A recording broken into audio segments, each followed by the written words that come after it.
On Christmas Eve, I stood freezing on the porch of a $2 million mansion, holding a wrapped gift for my son. Instead of welcoming me inside, he blocked the doorway, looked me dead in the eye and said, "You are not our family anymore. Go away." I saw his wife laughing behind his back. I did not yell or beg. I simply nodded, walked back to my rusty truck and made one 30-second phone call. 5 minutes later, every single waiter, chef, and piece of furniture vanished from their lavish party, leaving their elite guests standing in an empty room. Before I tell you the rest of this story, let me know where you are watching from in the comments below. Hit like and subscribe if you believe disrespecting your parents always comes with a heavy price. My name is Vincent Holloway. I am 69 years old, and for 34 years I gave my son Aaron everything. The snow was falling heavily that night, biting through my faded canvas work coat. I had driven 40 minutes across town carrying a vintage watch I had restored for Aaron. I climbed the grand stone steps of the estate, a house I had secretly paid the down payment for, though Aaron told his wealthy in-laws he bought it himself. The heavy oak door swung open. Music and the warm scent of roasted duck spilled out into the freezing air, but Aaron stepped squarely into the doorframe, blocking my path. He was wearing a tailored velvet suit that cost more than my first car. Behind him stood his wife, Megan. She wore a stunning white gown, and on her face was a cold, arrogant smirk. Aaron did not even say hello. He glanced at my worn-out boots and dirty jacket with pure disgust. "Dad, what are you doing here?" he hissed, keeping his voice low. "I brought your Christmas gift, son," I said, holding out the small wrapped box. Megan stepped up beside him, whispering something in his ear and rolling her eyes. Aaron tightened his jaw. "You are embarrassing us," he snapped.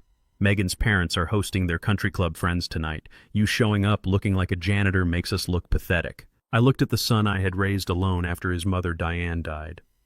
"I just wanted to wish you a Merry Christmas," I said softly. Aaron shook his head. "You do not fit in here anymore. You are not our family anymore. Go away." And with that, he slammed the heavy oak door right in my face. I stood there for a moment as the snow gathered on my shoulders. I did not pound on the door. I simply turned around and walked down the sweeping driveway. My old Ford truck was parked down the street, hidden away so as not to offend Megan's delicate sensibilities. I climbed into the cold cab, started the engine, and picked up my cell phone. Aaron and Megan thought I was just a tired old man who scraped by on a meager pension. They thought the catering business I ran was a small-time operation. What my son failed to realize was that over the last 30 years, Holloway Logistics and Events had quietly become the largest premium hospitality contractor in the state. We provided the staff the gourmet food and the luxury rentals for every major corporate gala within a 200-mile radius. Aaron had bragged to Megan's father, Thomas Harrington, that he secured the city's most exclusive catering firm for their Christmas party. He never bothered to check who actually owned that firm. I dialed my head of operations, Javon, who was personally overseeing the event inside that very house.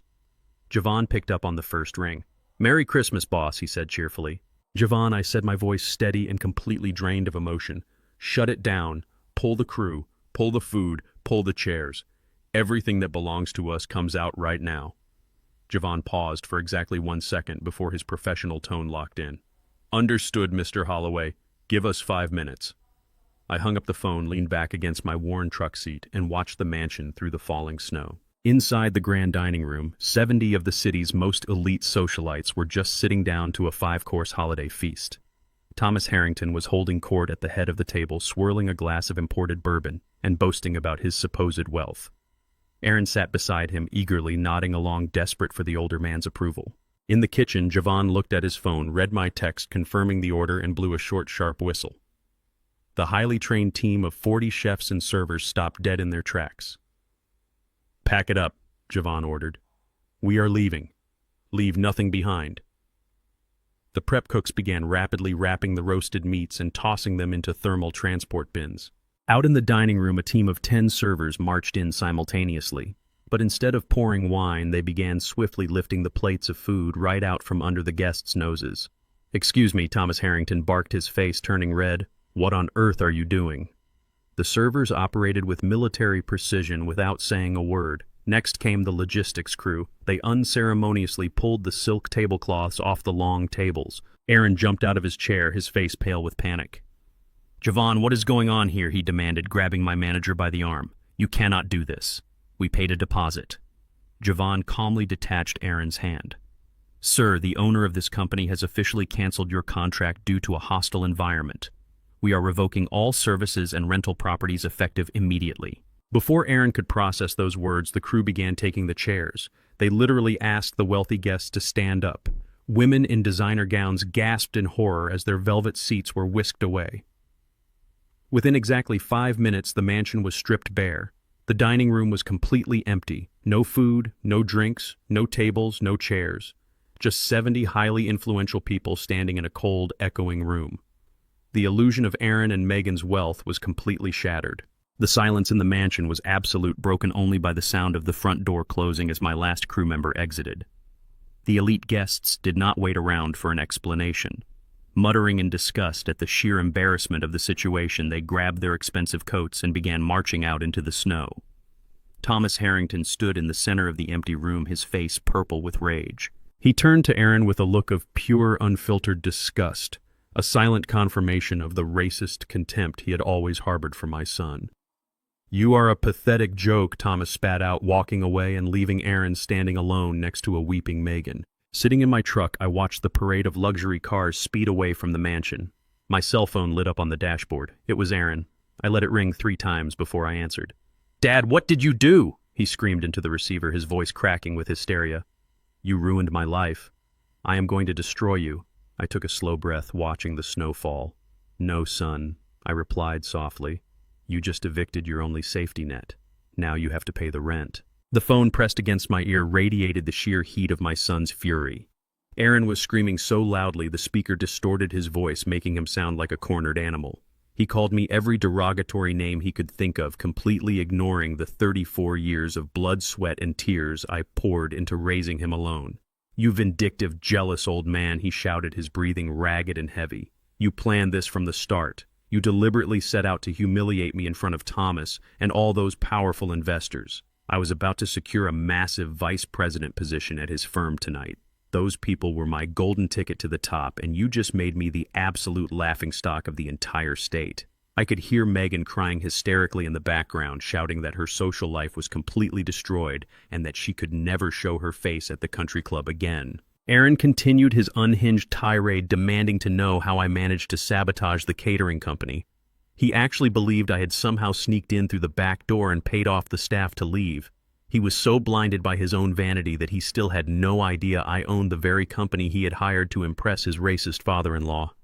"You are sick," Aaron yelled. "You ruined my reputation because you are a miserable, broke janitor who wants everyone else to be as miserable as you are." I let him scream. I let him vent every ounce of his pathetic entitlement.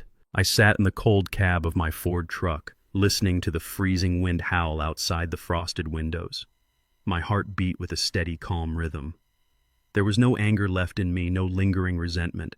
The boy I had loved died the moment he blocked that door and rejected me. The man on the phone was merely a stranger throwing a tantrum. "Are you completely finished speaking?" I asked, my voice perfectly flat and devoid of any paternal warmth. Aaron paused, caught entirely off guard by the sheer lack of emotion in my tone. "What did you just say?" he snapped. I adjusted the heater in my truck and stared at the snowy road ahead. "I said I hope you enjoyed the first half of your holiday party, Aaron. But since you have made it abundantly clear that I am no longer a part of your family, we need to handle some outstanding business immediately. You see, Holloway Logistics and Events does not operate on charity. My company provided a premium holiday package for 70 elite guests. That included the roasted duck, the imported caviar, the vintage champagne, the mahogany chairs, the crystal glassware, and the double overtime wages for 40 highly trained union staff members.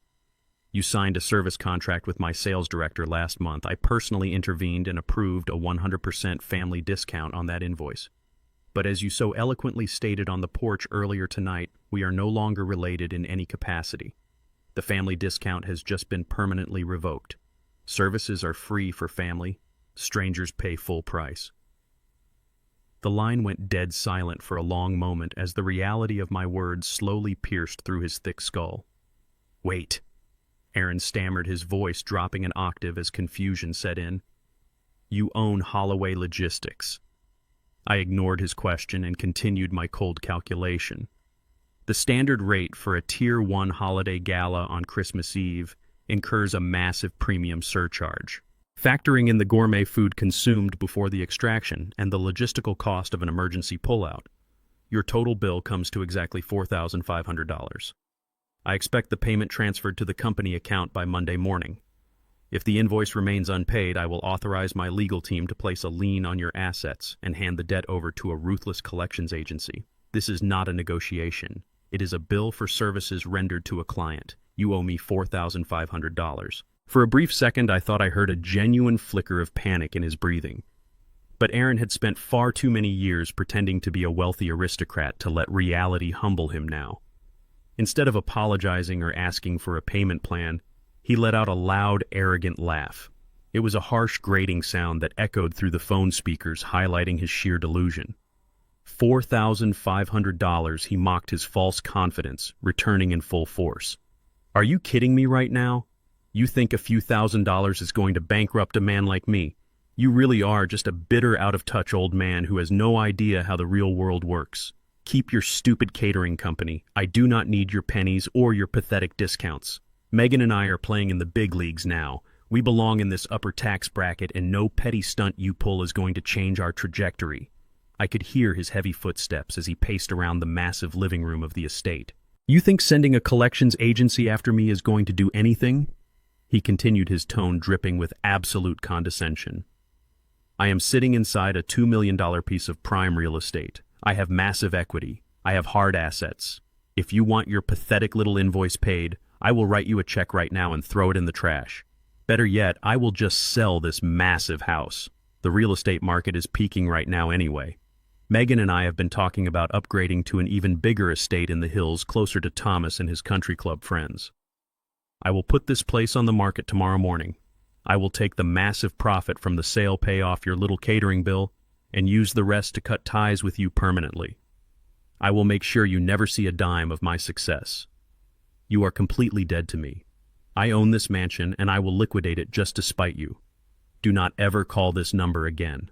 And do not ever show your dirty face near my property. He slammed the phone down, terminating the call with a sharp click. The dial tone hummed in the quiet cabin of my truck. I did not feel a single shred of sorrow. I reached over to the passenger seat and popped open the glove box. Pushing past a pile of old maintenance receipts, I pulled out a thick red legal folder. I turned on the dome light and opened the heavy cardstock cover. Inside rested the official property deed and the closing documents for the $2 million mansion Aaron was currently standing inside. He truly believed he had purchased that house. He believed his signature was the one that mattered on the mortgage. He had no idea that 5 years ago I completely funded the purchase through a private trust to protect him from his own terrible credit score. I let him play house to boost his fragile ego. I stared at the name printed clearly on the bottom line of the official deed. Vincent Holloway. Aaron could not sell the house. Aaron did not own a single brick of that estate. I placed the folder on the passenger seat, put the truck in drive, and smiled. Aaron did not waste a single second. The very next morning, he poured himself a glass of expensive sparkling water and paced the pristine hardwood floors of the grand foyer, fully playing the role of a self-made titan. He dialed the number of the most exclusive luxury real estate broker in the city, a woman known for handling properties exclusively in the multi-million-dollar range. When she answered, Aaron deepened his voice, adopting an air of sheer entitlement and unearned prestige. "Yes, Sylvia, this is Aaron Holloway," he announced loudly, making sure Megan could hear every single word from the sweeping mahogany staircase. "My wife and I have decided to liquidate our current estate. The housing market is exceptionally strong right now, and frankly, this $2 million property is starting to feel a bit confined for our growing social needs. We are looking to upgrade to the gated communities near the exclusive country club. I want this house listed by tomorrow afternoon, and I expect a premium cash buyer." Megan smiled from the stairs, her eyes gleaming with absolute greed. She wrapped her arms around Aaron's shoulders, kissing his cheek and whispering how incredibly proud she was of her brilliant husband. Aaron soaked up her admiration, completely intoxicated by his own fabricated success. He demanded the realtor fast-track the listing process, telling her to skip the standard appraisals and immediately pull the public property records to draft the sales contract. He wanted the house sold and the money in his bank account before the new year, simply to prove a point to the old man he had locked out in the freezing snow. While my son was busy playing Monopoly with a house he did not own, I was stepping out of the freight elevator of a towering downtown high-rise. I still wore my faded canvas jacket and heavy work boots, completely ignoring the strange, condescending looks from the corporate executives in the marble lobby. I pushed open the frosted glass doors of the most ruthless litigation firm in the state and walked directly into the corner office of Brad Cohen. Brad was an absolute shark in a tailored suit, a man who destroyed corporate empires for sport and left no survivors. When he saw me, he immediately stood up and offered a warm, highly respectful handshake. "Have a seat, Vince," he said, gesturing to the plush leather chair opposite his massive oak desk. I placed the thick red legal folder on the polished wood. "Aaron is trying to sell the estate." "Brad," I stated calmly, my voice devoid of any hesitation. "It is time to drop the hammer." Brad chuckled, shaking his head as he opened the file. "The boy really has no idea who he is dealing with, does he?" The truth was, Aaron never knew anything about the real Holloway family assets. When my late wife Diane and I first started out, we worked brutal manual labor jobs. She cleaned commercial buildings and I drove freight delivery trucks across the country. But we saved every single penny we earned. We quietly bought up foreclosed warehouses, then small logistics centers, and eventually amassed massive commercial real estate blocks across the entire eastern seaboard. We built an untouchable empire completely in the shadows. Diane always believed that flashy wealth ruined the human soul. She insisted we raise Aaron in a modest home with strict discipline to teach him the fundamental value of hard labor. We deliberately hid our 9-figure net worth, letting Aaron believe we were just a blue-collar family scraping by on a modest pension. We wanted him to build his own legacy. Instead, he grew up resenting us. He chased fake prestige, ran up massive credit card debts, and desperately kissed the boots of people like Thomas Harrington just to feel important. Brad adjusted his designer glasses and carefully reviewed the original closing documents from 5 years ago. When Aaron had completely ruined his credit score trying to buy a luxury sports car he could not afford, I had quietly stepped in and purchased the mansion through a blind commercial trust. I allowed Aaron and Megan to live there under a highly specific legal arrangement known as a tenancy at will. In the eyes of the law, Aaron was never a homeowner. He was essentially an extended house guest living absolutely rent-free on my property. He never paid the property taxes, he never paid the homeowner's insurance, and he certainly never held the deed to the estate. "We are going to revoke his guest occupancy status immediately," I instructed Brad, my voice as cold as the winter air outside. "Draft the formal legal notice." Brad smiled a sharp, predatory grin and began typing rapidly on his sleek keyboard. "I will issue a strict 30-day notice to vacate the premises," Brad explained without looking up from his screen. "But honestly, Vince, since he is actively trying to sell a property that does not belong to him, we can escalate this to an immediate cease and desist. If he attempts to sign any brokerage agreement claiming ownership, he will be committing federal real estate fraud. I want him to face the absolute full consequences of his blinding arrogance," I replied, leaning back in the heavy leather chair. "Do not send the notice to him directly. File it straight into the public county property records and let his luxury realtor discover the bitter truth when she tries to draft the official listing. I want the humiliation to come from the very elite people he is trying so desperately to impress." Brad printed the legal revocation document, stamped it with his official notary seal, and handed it to his senior paralegal for immediate filing. The trap was perfectly set, and the steel jaws were ready to snap shut. Aaron had spent his entire adult life building a fake castle out of fragile cards, and I had just pulled out the foundation. Later that afternoon, Aaron and Megan were sipping imported champagne in the grand living room, celebrating their brilliant real estate maneuver when Aaron's cell phone rang. It was Sylvia, the luxury broker. Aaron answered with a smug grin, putting her on speakerphone for Megan to hear. "Sylvia, how fast can we get this property on the market?" he asked eagerly. There was a long, painfully awkward silence on the other end of the line. "Mr. Holloway," Sylvia began, her voice tight with intense professional embarrassment, "I just pulled the county property records to draft your listing agreement. There seems to be a major problem. You cannot sell this house." Aaron scoffed, waving his hand dismissively. "What are you talking about?" "Of course I can," Sir Sylvia replied sharply. Her patience gone, "Your name is nowhere on the deed. You are not the legal owner of this estate. The property is held by a commercial trust entirely controlled by a Vincent Holloway. Furthermore, a legal notice was just filed revoking your status as a guest on the premises." The color drained completely from Aaron's face. The phone slipped from his hand, hitting the hardwood floor with a dull thud. Megan froze her champagne glass, stopping halfway to her lips. Her eyes narrowed into cold, calculating slits as the horrifying realization washed over her. The ragged old man she had laughed at the previous night was not a broke janitor. He was hiding immense, unimaginable wealth. I was sitting in my small kitchen drinking black coffee when the violent pounding on my front door rattled the cheap wooden frame. I did not rush. I set my mug down, walked over, and unbolted the lock. Aaron pushed his way inside immediately, followed by Megan and her father, Thomas Harrington. They looked utterly ridiculous standing in my cramped, linoleum-floored apartment wearing their tailored designer coats. Thomas sneered as he surveyed the water stains on the ceiling and the worn thrift store sofa.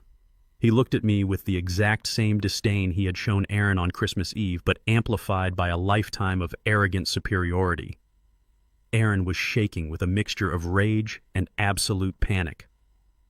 "Dad, what kind of sick joke are you playing?" he demanded, pacing the small living room like a trapped rat. "Sylvia told us about the trust. You hid this from me my entire life. You let me look like a fool while you sat on millions." Megan crossed her arms, her perfectly manicured nails digging into the sleeves of her cashmere coat.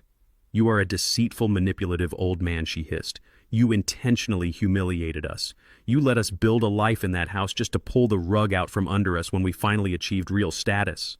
I stood perfectly still, leaning against the kitchen counter. I did not offer them a seat. "What do you want, Aaron?" I asked, my voice completely devoid of emotion. Thomas Harrington stepped forward, holding up a hand to silence his daughter and son-in-law. He carried himself with the bloated confidence of a man who believed his skin color and country club membership gave him supreme authority over my life. "Let us handle this like businessmen, Vincent," he said, stretching my name out with a condescending drawl. "I understand people from your particular demographic often hold on to assets out of spite when they feel slighted by their betters. You see, this neighborhood is exactly where you belong. You are accustomed to the noise, the dirt, the struggle. My daughter Megan, on the other hand, was raised with a certain standard of living, a standard you rudely disrupted." Thomas reached into the inner pocket of his immaculate trench coat and pulled out a sleek leather checkbook. He unscrewed a gold fountain pen and quickly scribbled a number. He tore the check loose and tossed it onto my scratched formica table. $5,000, Thomas declared, lifting his chin. "Consider it a generous settlement for whatever emotional distress you think Aaron caused you. In exchange, you are going to sign the deed of that estate over to my daughter Megan immediately. She has suffered severe reputational damage because of your little catering stunt, and she requires the property as compensation to restore her social standing." Aaron nodded eagerly, stepping up beside his father-in-law. "Take the money, Dad. It is more than you make in a year anyway. Just sign the house over to Megan, and we can all walk away from this clean. You can stay in your little slum, and we can get back to our lives without you hovering over us." I looked down at the crisp paper resting on my table.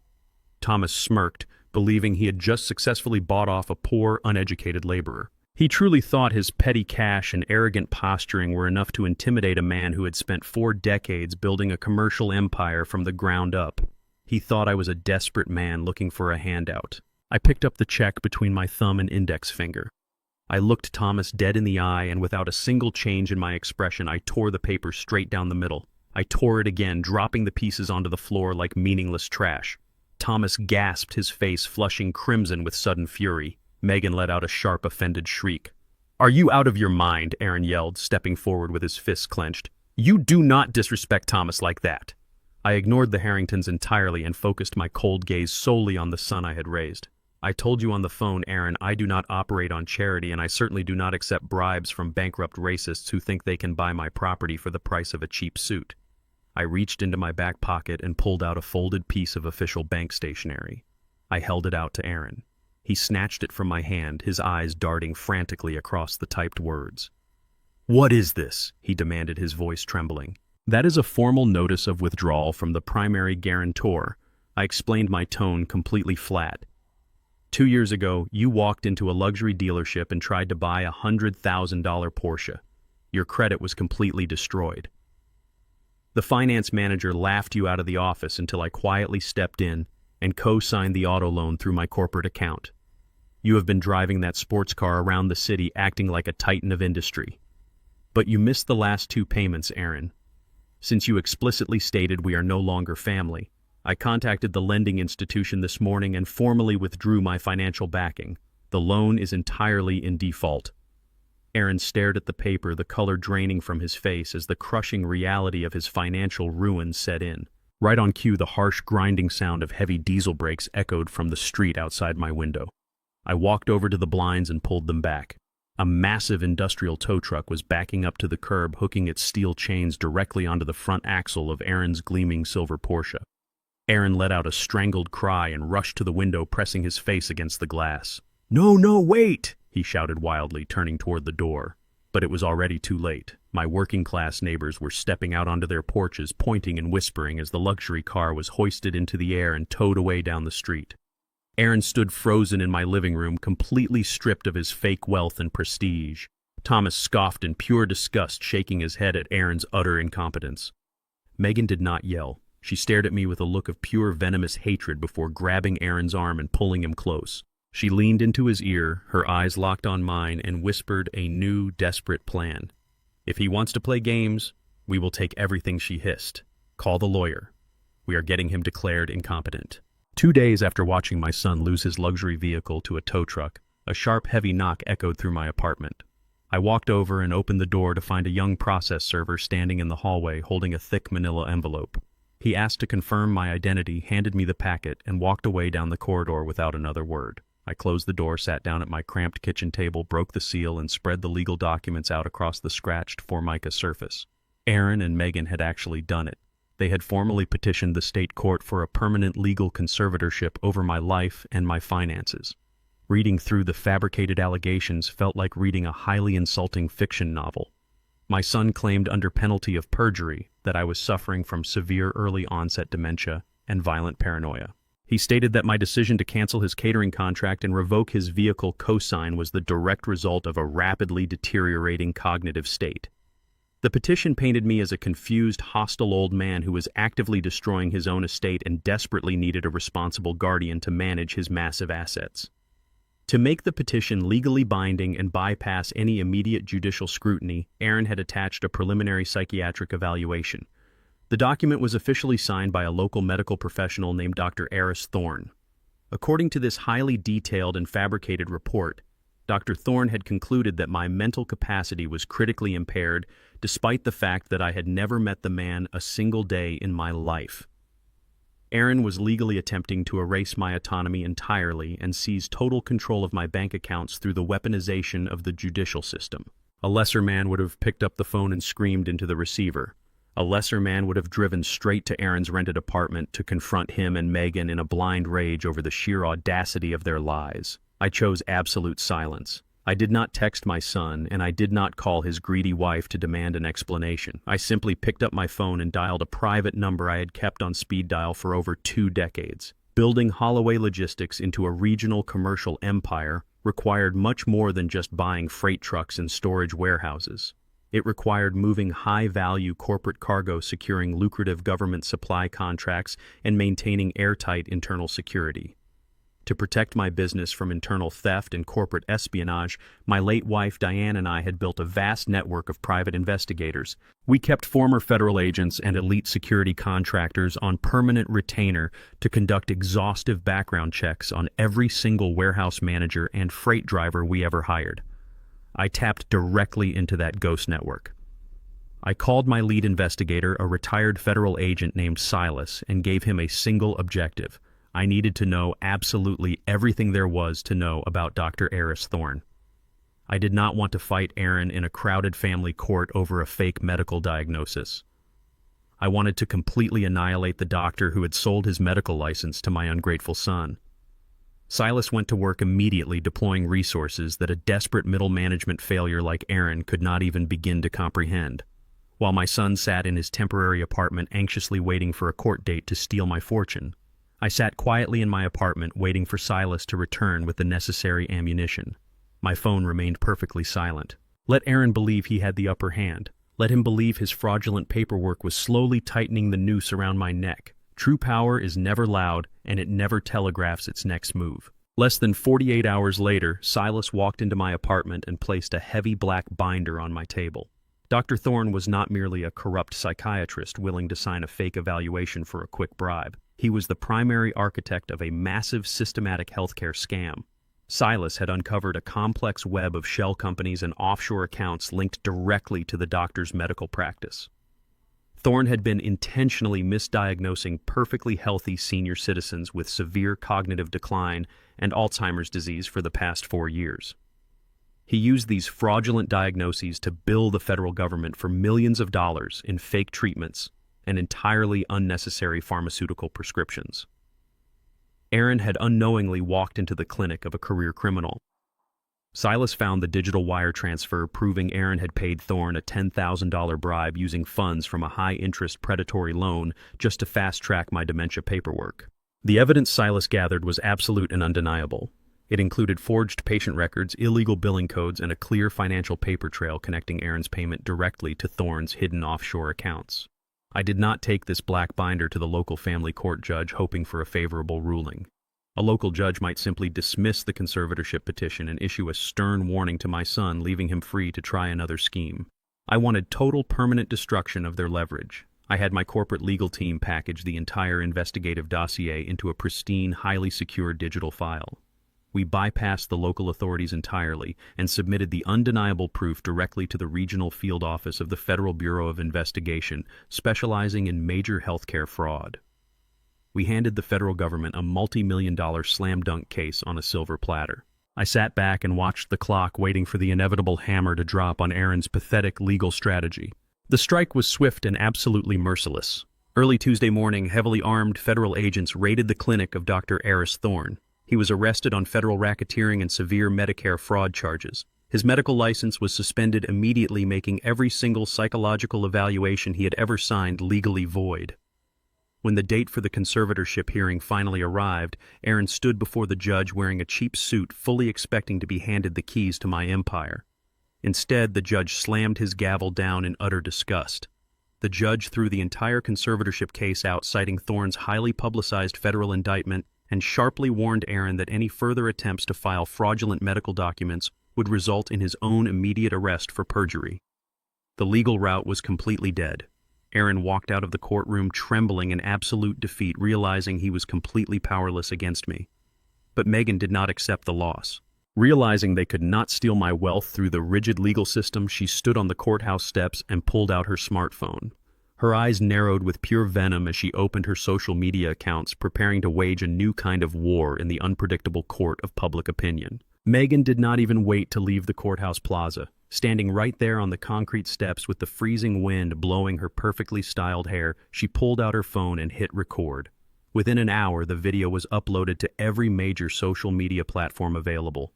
Megan stared directly into the camera with wide, tear-filled eyes, playing the role of the ultimate victim. She delivered a masterful and entirely fabricated performance. She cried softly, claiming that Aaron and she were being ruthlessly hunted by a toxic, abusive father-in-law. She painted me as an absent father who had abandoned Aaron during his childhood, only to return now as a bitter old man desperate to ruin their happiness. She looked straight into the lens, her voice cracking with fake emotion, and announced to the world that she was 3 months pregnant. She claimed I was using my vast corporate wealth to forcefully evict a vulnerable pregnant woman and her hardworking husband simply because I was consumed by sheer jealousy. She begged her followers to share the video, pleading for public support against the tyrannical billionaire who was trying to make a pregnant mother completely homeless right after the holidays.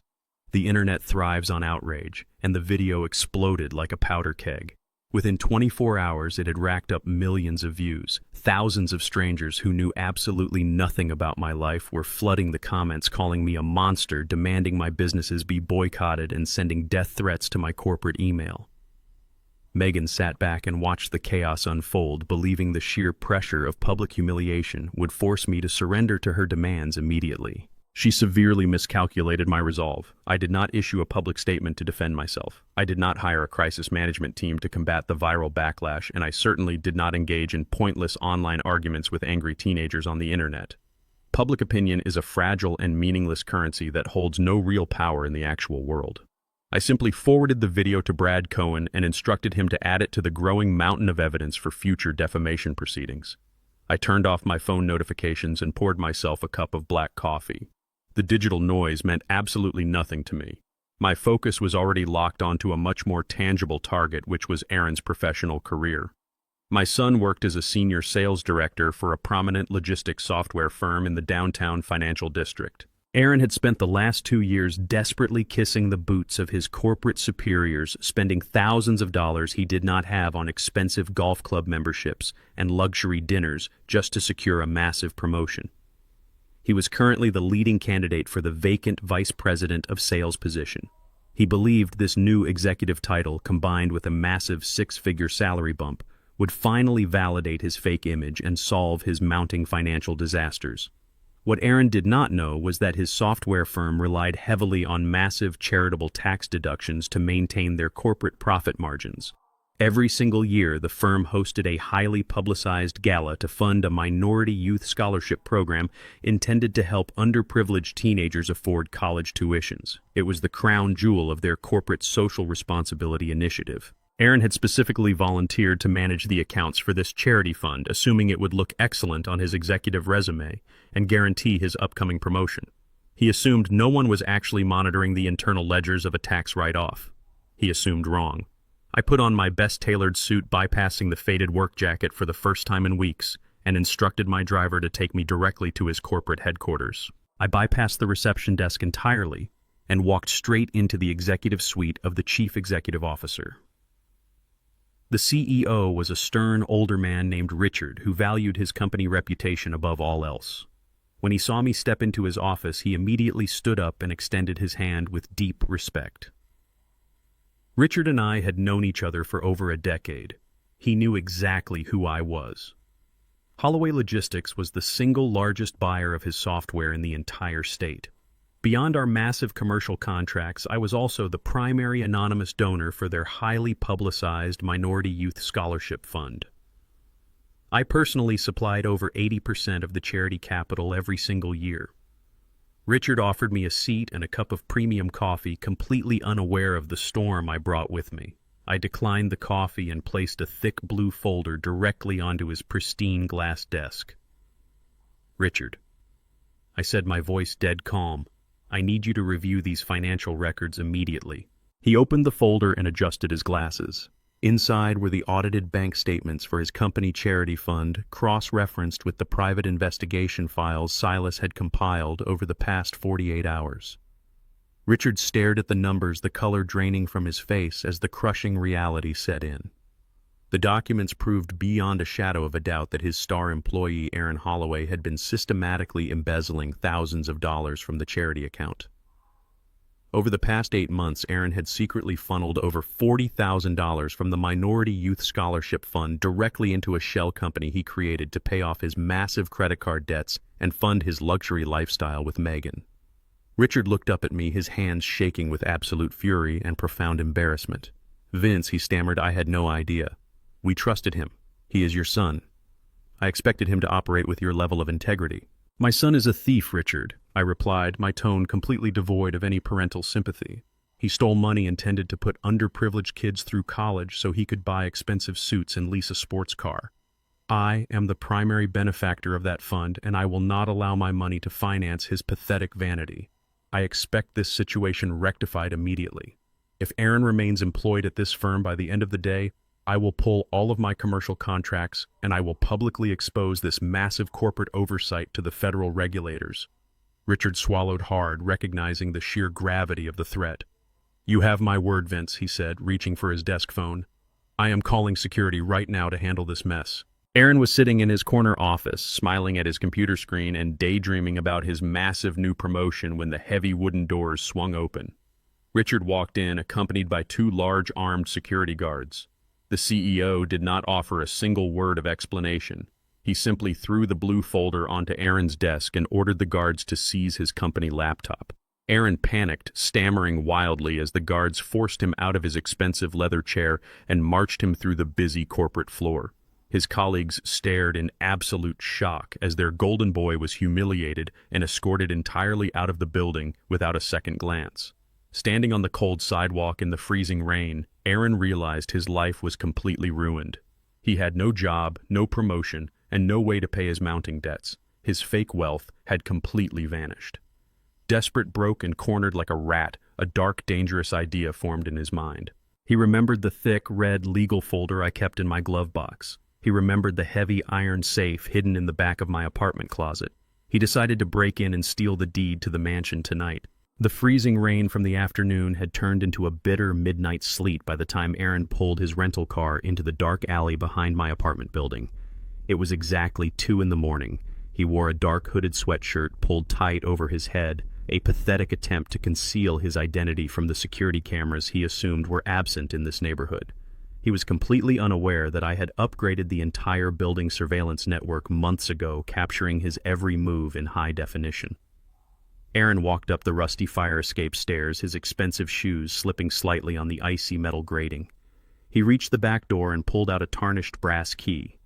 It was an old spare I had given him 5 years ago for emergencies, back when I still believed he cared about my well-being. He slid the key into the deadbolt. It turned with a soft click. He stepped inside, closing the door behind him with trembling hands. The apartment was pitch black silent, except for the low hum of the refrigerator. Aaron did not dare turn on his flashlight. He navigated the cramped hallway entirely by memory, breathing heavily, wiping the freezing rain from his face. He crept past the small kitchenette and moved directly toward my modest bedroom. He was not looking for loose cash or jewelry. He was hunting for the heavy iron safe I kept bolted to the floor inside my narrow closet.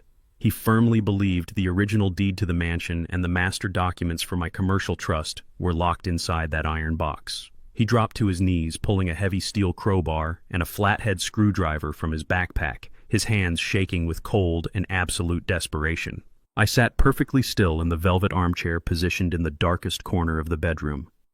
I had been sitting there in absolute silence for 2 hours, completely camouflaged by the heavy shadows. My breathing was slow and measured. I watched my own son kneel on the floor of my closet, grunting as he jammed the edge of the steel crowbar into the seam of the heavy iron safe. He was so consumed by his frantic greed that he never even noticed the faint scent of my coffee lingering in the air or the slight creak of the floorboards beneath my chair. I could have reached out and touched his shoulder. I could have turned on the bedside lamp and watched the sheer terror wash over his face. I did neither. I sat in the darkness and allowed him to commit a federal crime right in front of my eyes. The iron safe was practically an antique. I had deliberately left the locking mechanism disengaged earlier that evening, removing the heavy titanium bolts to ensure he could pry it open without making too much noise. With a sharp metallic crack, the heavy iron door swung open, hitting the closet wall. Aaron let out a ragged breath of relief, dropping his crowbar onto the carpet. He reached his shaking hands inside the dark cavity, bypassing the stacks of old tax receipts and useless warranty manuals. His fingers finally wrapped around a thick manila envelope sealed with red wax. He pulled it out, holding it up to the faint moonlight filtering through the blinds. On the front of the envelope, I had printed the words, "Last Will and Testament of Vincent Holloway," in bold black ink. Aaron did not bother to check the contents. He simply shoved the thick envelope into his damp backpack, zipped it shut, and scrambled to his feet. He practically ran out of the bedroom, his heavy boots thumping against the hallway floorboards. I listened as the back door opened and closed, feeling the sudden draft of freezing winter air rush into the apartment. I did not move from my chair. I simply reached over to the small table beside me and took a slow sip of my cold coffee. The trap had been successfully triggered. Aaron thought he had just stolen the master key to my entire empire. He had no idea he had just swallowed a poisoned hook. Aaron drove recklessly through the icy streets, speeding back to the cheap motel where he and Megan were temporarily hiding. He burst through the flimsy door, completely soaked in freezing rain but smiling like a madman. Megan was sitting on the edge of the lumpy mattress, scrolling furiously through her social media accounts, monitoring the viral outrage she had manufactured against me. Aaron threw his backpack onto the cheap laminate table and pulled out the thick manila envelope, his eyes wide with manic triumph. "I got it," he panted, catching his breath. "I got the will, Megan. We have him right by the throat now." Megan dropped her phone immediately, her eyes lighting up with vicious excitement. She snatched the envelope from the table, tearing the red wax seal with her sharp fingernails. She pulled out the crisp legal documents, spreading them across the bedsheets under the flickering motel light. The document was impeccably crafted, drafted by Brad Cohen himself on official legal stationery, complete with a flawless notary stamp. It was, of course, a complete and utter fabrication. Megan read the first page, her greedy smile widening as she saw the sheer magnitude of my listed assets: the commercial real estate blocks, the logistics warehouses, the massive investment portfolios. But as her eyes darted down to the beneficiaries section, her smile instantly vanished, replaced by a look of sheer, unadulterated horror. She read the bold legal stipulations aloud, her voice trembling with rising panic. In the event of my passing, 100% of my financial assets, corporate holdings, and real estate properties shall be immediately liquidated and transferred to the Diane Holloway Youth Foundation. My son Aaron Holloway is explicitly disinherited and shall receive absolutely nothing. Megan stopped breathing, her hands gripping the paper so tightly her knuckles turned white. Aaron grabbed the document, his face turning gray as he read the final highly specific contingency clause. The sole exception to this absolute disinheritance shall occur only if my son Aaron produces a verified biological heir.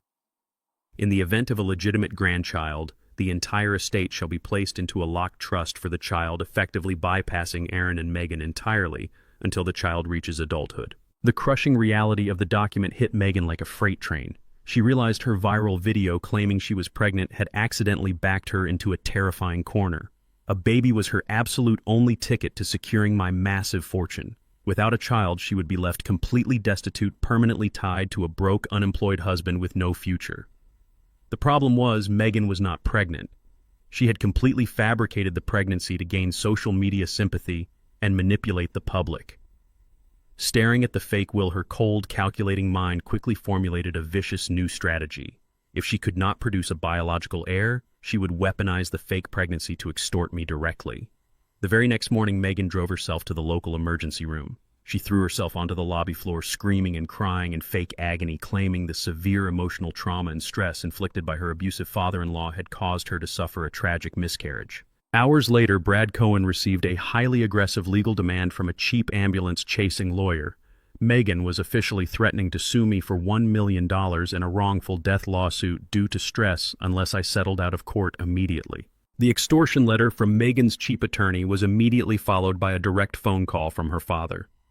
I sat in my downtown office looking at the caller identification blinking on my secure line. I picked up the receiver and was instantly met with the booming, arrogant voice of Thomas Harrington. He did not bother with pleasantries or formal introductions. He launched right into a vicious tirade threatening to absolutely obliterate me. Vincent, he snarled, his tone dripping with fake aristocratic outrage and unearned superiority.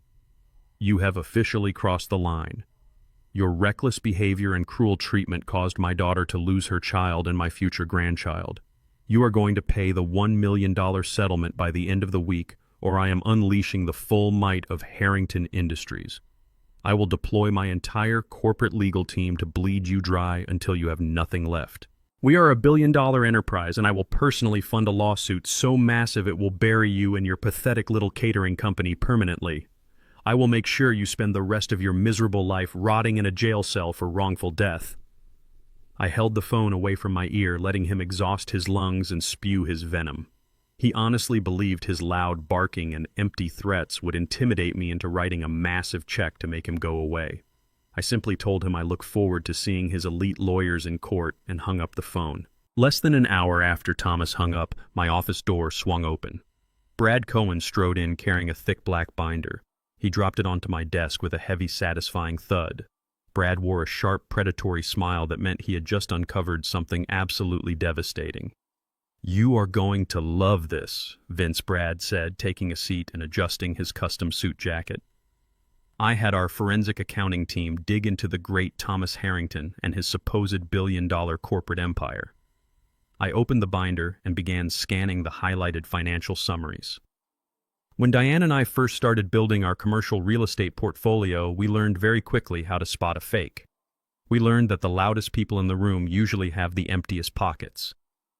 Real wealth is completely silent while fake wealth constantly screams for attention and validation. Thomas Harrington had spent his entire life screaming. He paraded around the country club playing golf and hosting lavish charity dinners, giving everyone the illusion that he was a self-made titan of industry. He looked down on working-class people like me because he desperately needed to feel superior to hide his own massive insecurities. But numbers never lie. I flipped through the audited bank statements and federal tax filings our private investigators had legally obtained. The pages told a story of sheer financial disaster. Brad leaned forward, tapping a manicured finger on the final page of the comprehensive report. The great Harrington Industries is nothing but a hollow shell. Brad explained, his voice laced with pure professional amusement. They do not have an elite corporate legal team ready to destroy you.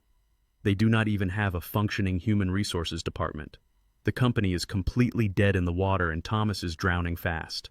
The lavish lifestyle he parades around the city is entirely funded by a fragile house of cards that is ready to collapse at any moment. He is bluffing with an empty hand. I read the hard data, and the sheer magnitude of their deception became crystal clear.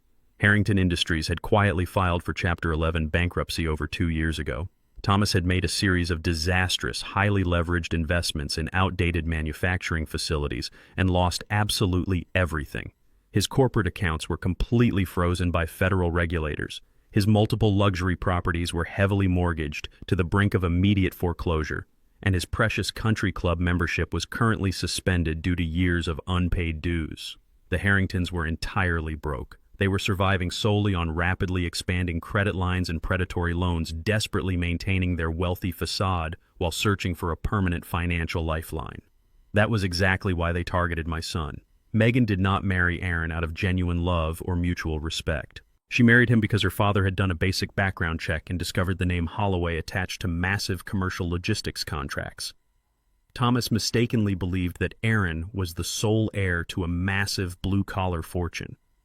He pushed Megan to lock Aaron down, assuming they could easily manipulate my naive, status-obsessed son into handing over his inheritance to save the sinking Harrington family business.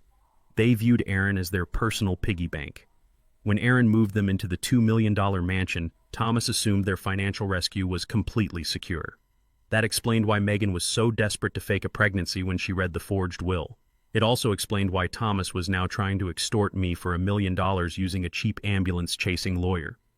They needed that cash injection immediately just to keep the bank from seizing their own private residence and exposing their monumental fraud to their elite social circle. They were not untouchable billionaires. They were desperate broke parasites clinging to the last shreds of a fabricated social status. Thomas Harrington was standing on a burning bridge trying to extort the only man who held a bucket of water. I closed the black binder and looked across the desk at Brad. The irony was incredibly satisfying. Thomas had spent Christmas Eve humiliating my son and looking at me like I was absolute trash. He had demanded I sign over my property, acting like a king demanding tribute from a peasant. He was nothing but a complete fraud running a spectacular long con.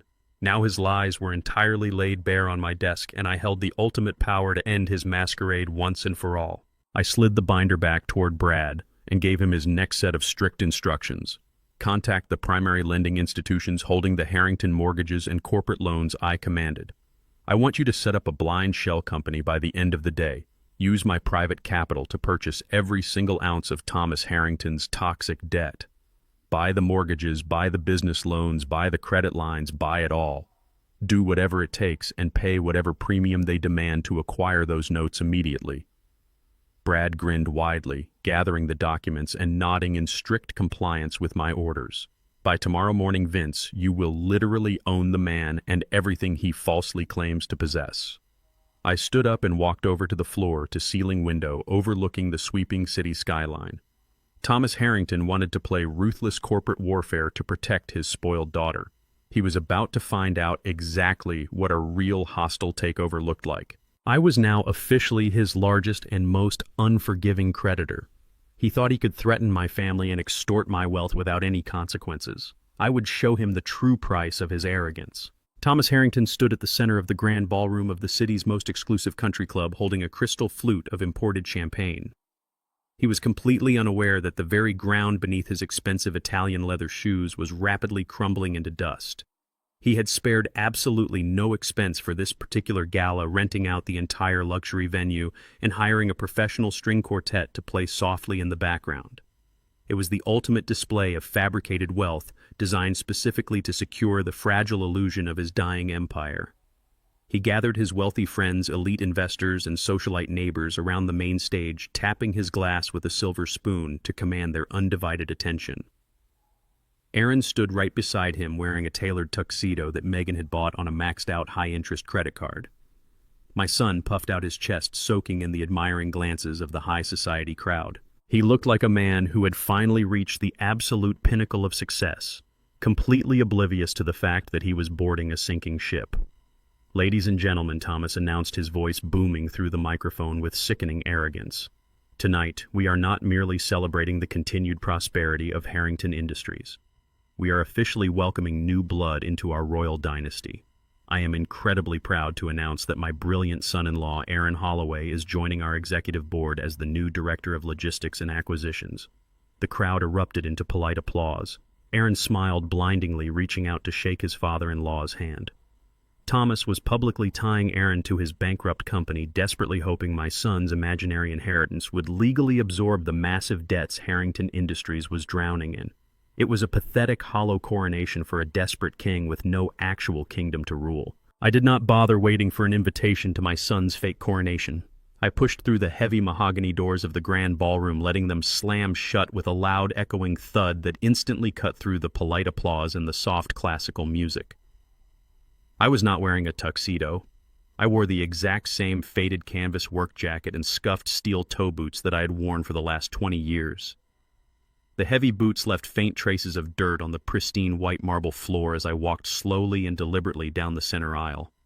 The wealthy guests gasped in sheer horror, pulling their silk gowns and tailored suits away from me as if I were carrying a deadly, contagious plague. The string quartet abruptly stopped playing, leaving a heavy, suffocating silence in the massive, decorated room. Thomas Harrington froze mid-handshake. The arrogant smile melted entirely off his face, instantly replaced by a deep, violent shade of crimson rage. He grabbed the microphone, gripping it so tightly his knuckles turned stark white. "What is the meaning of this?" Thomas roared, his voice trembling with furious indignation. Aaron turned around and his jaw dropped open in absolute panic. "Dad!" he hissed, stepping back as if he had just seen a ghost. Megan covered her mouth with her hands, her eyes darting frantically around the room to see who was witnessing this profound social humiliation. Thomas did not hesitate. He pointed a trembling finger directly at my chest and shouted to the uniformed guards standing near the catering tables. "Security!" He bellowed, his voice echoing off the vaulted ceilings. "Get this filthy trash out of my ballroom immediately. How dare you let a vagrant walk into a private corporate function? Remove him before I have you all fired."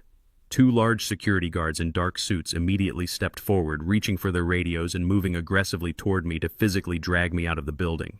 I did not take a single step backward. I stood my ground, looking dead into Thomas Harrington's panicked eyes with the cold, calculated stare of a man who held all the winning cards. Before the guards could even lay a single finger on my jacket, a sharp, commanding voice sliced through the tense air of the ballroom. "I would highly advise against touching my client unless you want to spend the next 10 years drowning in federal assault lawsuits." Brad Cohen stepped seamlessly out of the shadows near the entrance doors. He adjusted his expensive designer glasses and walked briskly down the aisle holding a thick stack of manila folders. He completely bypassed the confused security guards and walked straight up to the stage, stepping directly in front of Thomas Harrington. Brad did not raise his voice. He spoke with the terrifying, quiet precision of a corporate executioner. "Thomas Harrington," Brad stated, projecting his voice just enough so the front row of wealthy elite investors could hear every single word. "As of 9 o'clock this morning, my client Vincent Holloway successfully acquired 100% of your outstanding corporate debt. He now personally owns the primary mortgages on your commercial manufacturing facilities, your private residential estate, and the massive lines of credit you have maxed out to fund this pathetic little party." Thomas blinked rapidly, his mouth opening and closing like a suffocated fish. "What are you talking about?" he stammered, taking a shaky step back. "You cannot do that. I am a billionaire." "You are a bankrupt fraud," Brad corrected sharply, dropping the heavy stack of legal documents directly onto the podium. "Your company filed for Chapter 11 bankruptcy 2 years ago. You have been running a massive shell game to hide your insolvency from your investors and your country club friends. Well, the game is officially over." Brad pulled a stark red document from the top of the pile and shoved it into Thomas Harrington's trembling hands. "This is a formal notice of immediate asset seizure and corporate foreclosure. Since you have defaulted on your primary loans for the last 14 months, and my client is now the primary lien holder, we are calling in the debts. All of them. Tonight." The entire ballroom erupted into chaotic whispers. The elite investors Thomas had been trying to impress immediately began pulling out their cell phones, frantically calling their own brokers to mitigate their exposure to the Harrington fallout. Thomas stared at the red paper, his eyes scanning the undeniable legal seals and the terrifying financial figures. You are foreclosing on my business, he whispered, his voice breaking into a pathetic squeak. I stepped forward, looking up at the man who had treated my son like a disposable pawn and treated me like absolute garbage. I am foreclosing on your entire life, Thomas. I said, my voice cold and steady. I own your business. I own your mansion. I even own the suit on your back. You are completely finished. The sheer magnitude of the absolute destruction hit Thomas Harrington all at once. The fake billionaire clutched his chest, gasping for air as his knees buckled completely. He collapsed onto the polished wooden stage, dropping the microphone with a loud, piercing screech of static. His wealthy friends did not rush to help him. They backed away, treating him like the financial plague he truly was. Megan stared at her father writhing on the floor and then looked wildly at the foreclosure documents scattered across the podium. The horrifying truth finally registered in her calculating brain.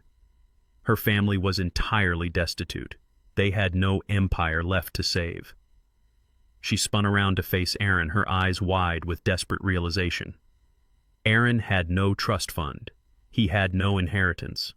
He was a recently fired, unemployed man who was just as broke as she was. The fake fairy tale was completely annihilated. Megan stepped toward my son, but not for comfort. Her face twisted into a mask of pure, vicious hatred, and she bared her teeth like a cornered, venomous snake. Megan did not rush to her father's side. Instead, she lunged at Aaron with the ferocity of a starved predator.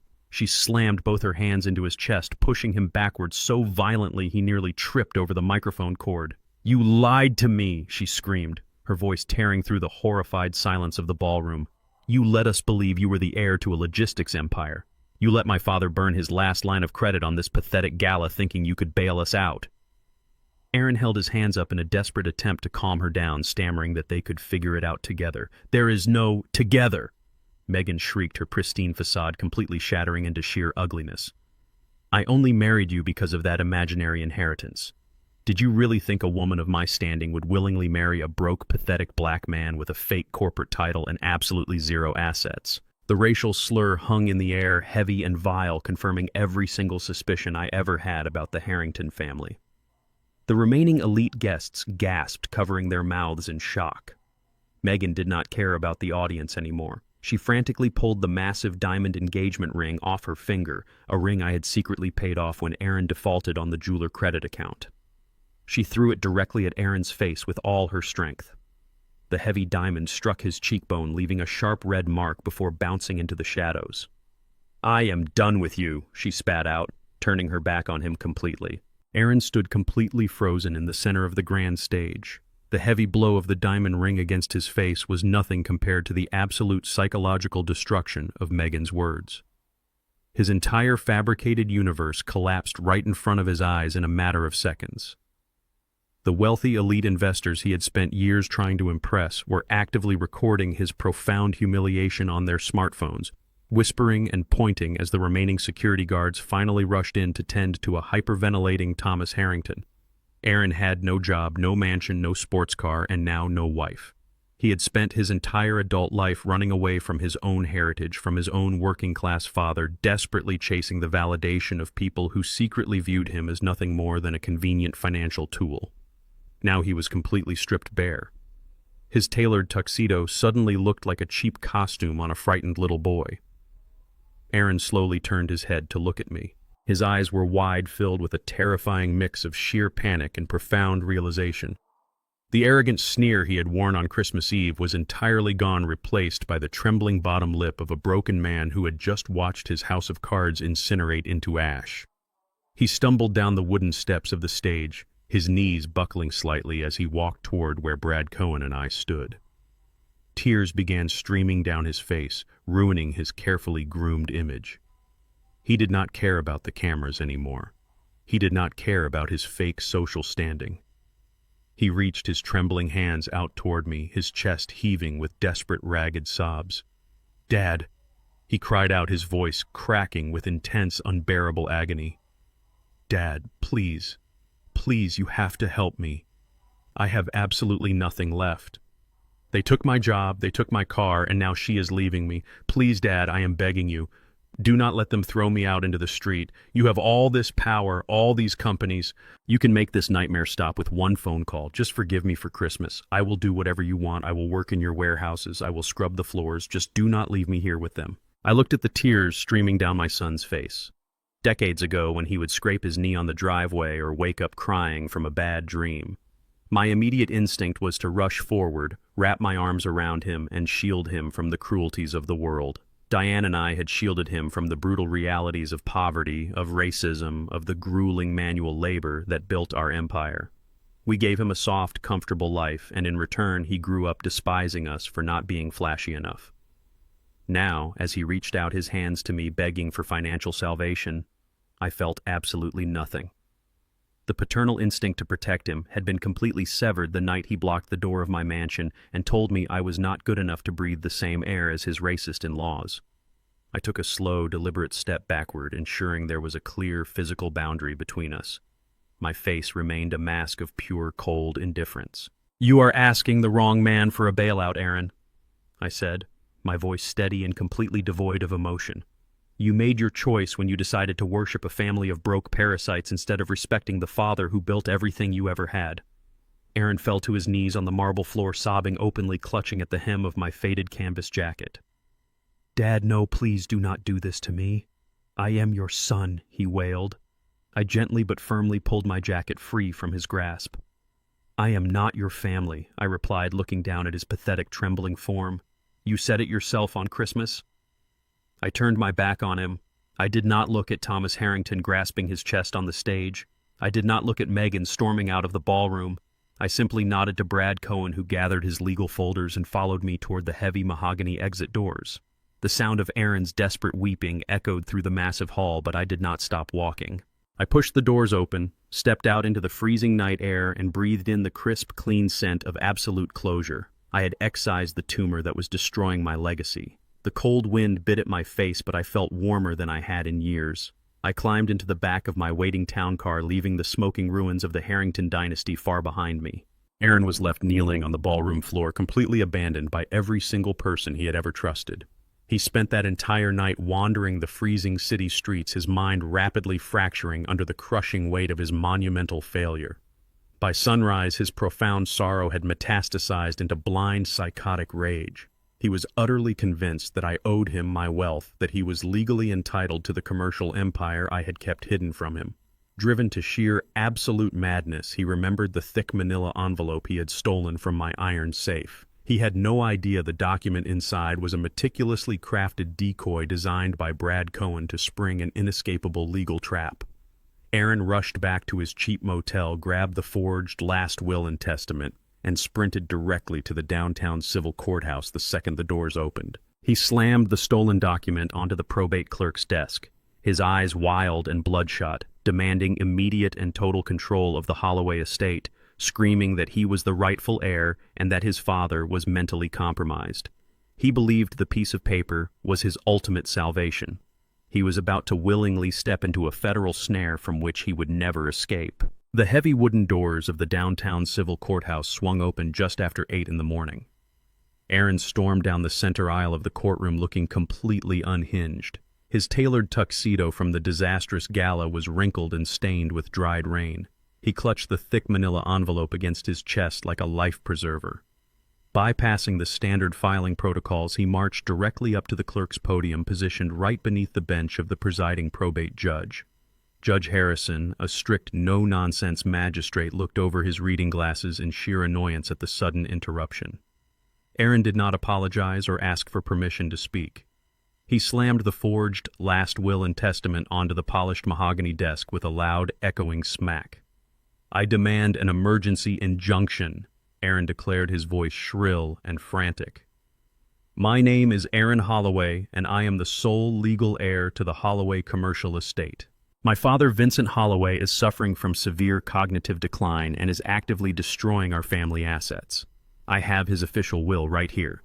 It proves the sheer magnitude of his hidden wealth and outlines strict contingencies regarding my inheritance. I need this court to grant me immediate executive control over all his properties and freeze his bank accounts before he squanders my future." Judge Harrison frowned, picking up the document. Aaron was sweating profusely, his eyes darting around the empty courtroom. He truly believed this piece of paper was his ultimate trump card. He assumed the legal system would simply glance at the massive financial figures listed on the pages and immediately hand him the keys to my entire corporate empire. He had no idea he was standing in the exact spot where his total destruction had been carefully mapped out. Before the judge could even open the wax seal, the heavy double doors at the back of the courtroom pushed open. Brad Cohen and I walked down the center aisle, our footsteps echoing sharply against the marble floor. I wore my usual faded canvas jacket, my hands resting casually in my pockets. Brad carried a sleek black leather briefcase, his face set in a cold, predatory smile.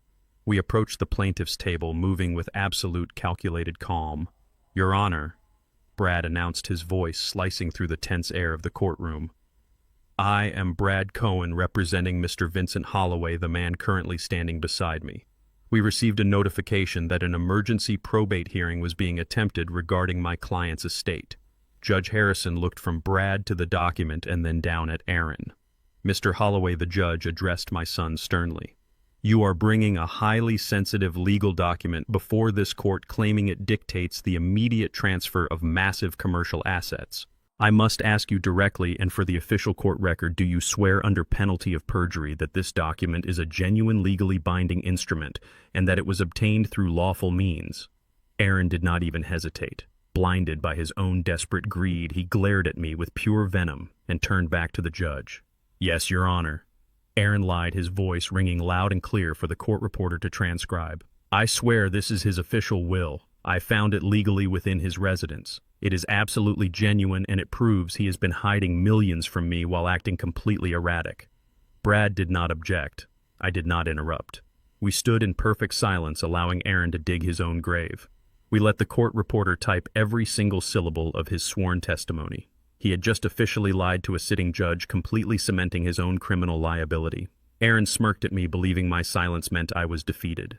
He honestly thought his aggressive courtroom performance had secured his final victory. Brad Cohen slowly unclasped his black leather briefcase and pulled out a single sheet of paper. He stepped forward, handing it directly to the court clerk to pass up to the judge. "Your Honor." Brad began, his tone shifting from polite professionalism to the sharp edge of an executioner. "My client is in perfect mental health. He is the active CEO of a massive logistics empire. But more importantly, the document currently resting on your desk is a complete fabrication." Aaron gasped, stepping back as if he had been physically struck. "That is a lie," Aaron shouted. "I pulled it straight out of his personal iron safe." Brad smiled a terrifying, knowing smile. "Thank you for admitting that on the official record." "Aaron, Your Honor, my client intentionally drafted that fake will as a decoy document. If you look closely at the bottom of the second page, you will notice the notary stamp. That specific notary identification number belongs to a deceased fictional entity created explicitly by my law firm to flag stolen documents. Furthermore, the paper itself contains a custom micro watermark that proves it was printed merely 3 days ago, specifically to trap anyone attempting to commit corporate espionage against Holloway Logistics." Judge Harrison held the document up to the light, his expression darkening with intense fury as he spotted the hidden watermark. He glared down at Aaron, who was now trembling uncontrollably. Brad stepped closer to Aaron, lowering his voice into a lethal register. "By breaking into my client's apartment to steal this document, you committed felony burglary. By presenting it to a state judge and swearing to its authenticity, you just committed perjury, criminal fraud, and attempted grand theft." The trap slammed shut with bone-crushing finality. Aaron's mouth opened and closed, but absolutely no sound came out. The sheer magnitude of his monumental stupidity crashed down on him. He had willingly walked into a court of law, handed a judge a fake document, and confessed to breaking into my home on the public record. He tried to outsmart a legal team that spent decades destroying hostile corporate takeovers. He thought his vanity and entitlement could overpower ironclad legal strategy. I watched my son begin to hyperventilate, clutching his chest as the reality of his looming prison sentence materialized before his eyes. He had nothing left to say. He looked at me, his eyes begging for mercy, asking me to call off the attack and tell the judge it was all a simple family misunderstanding. I did not flinch. I kept my gaze locked on him, completely cold and indifferent. "You forged your own demise, Aaron," I whispered, so only he could hear. Judge Harrison slammed his wooden gavel down with enough force to echo like a gunshot. "This court has zero tolerance for fraudulent extortion," the judge roared, his face flushed with absolute outrage.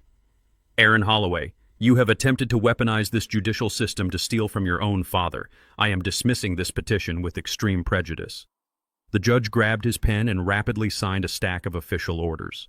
"Furthermore, based on the evidence of your ongoing hostility, I am granting Vincent Holloway's petition for a permanent expedited eviction order. You are legally ordered to vacate the $2 million estate immediately. Any remaining possessions will be forcefully removed by law enforcement by noon today." Aaron let out a wretched, desperate sob, burying his face in his hands. He was entirely destroyed. Judge Harrison looked toward the bailiffs standing by the doors. "Officers," the judge commanded, pointing a steady finger at my son. "Detain this man and contact the district attorney. I am ordering a full criminal investigation into his actions here today." The bailiff stepped forward, grabbing Aaron's arms and locking him firmly in place. The physical eviction was officially underway.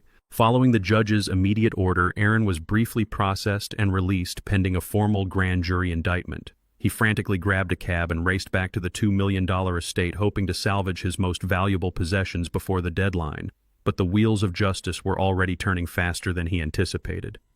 When his cab pulled up to the sweeping driveway at exactly noon, the county sheriff's deputies were already waiting.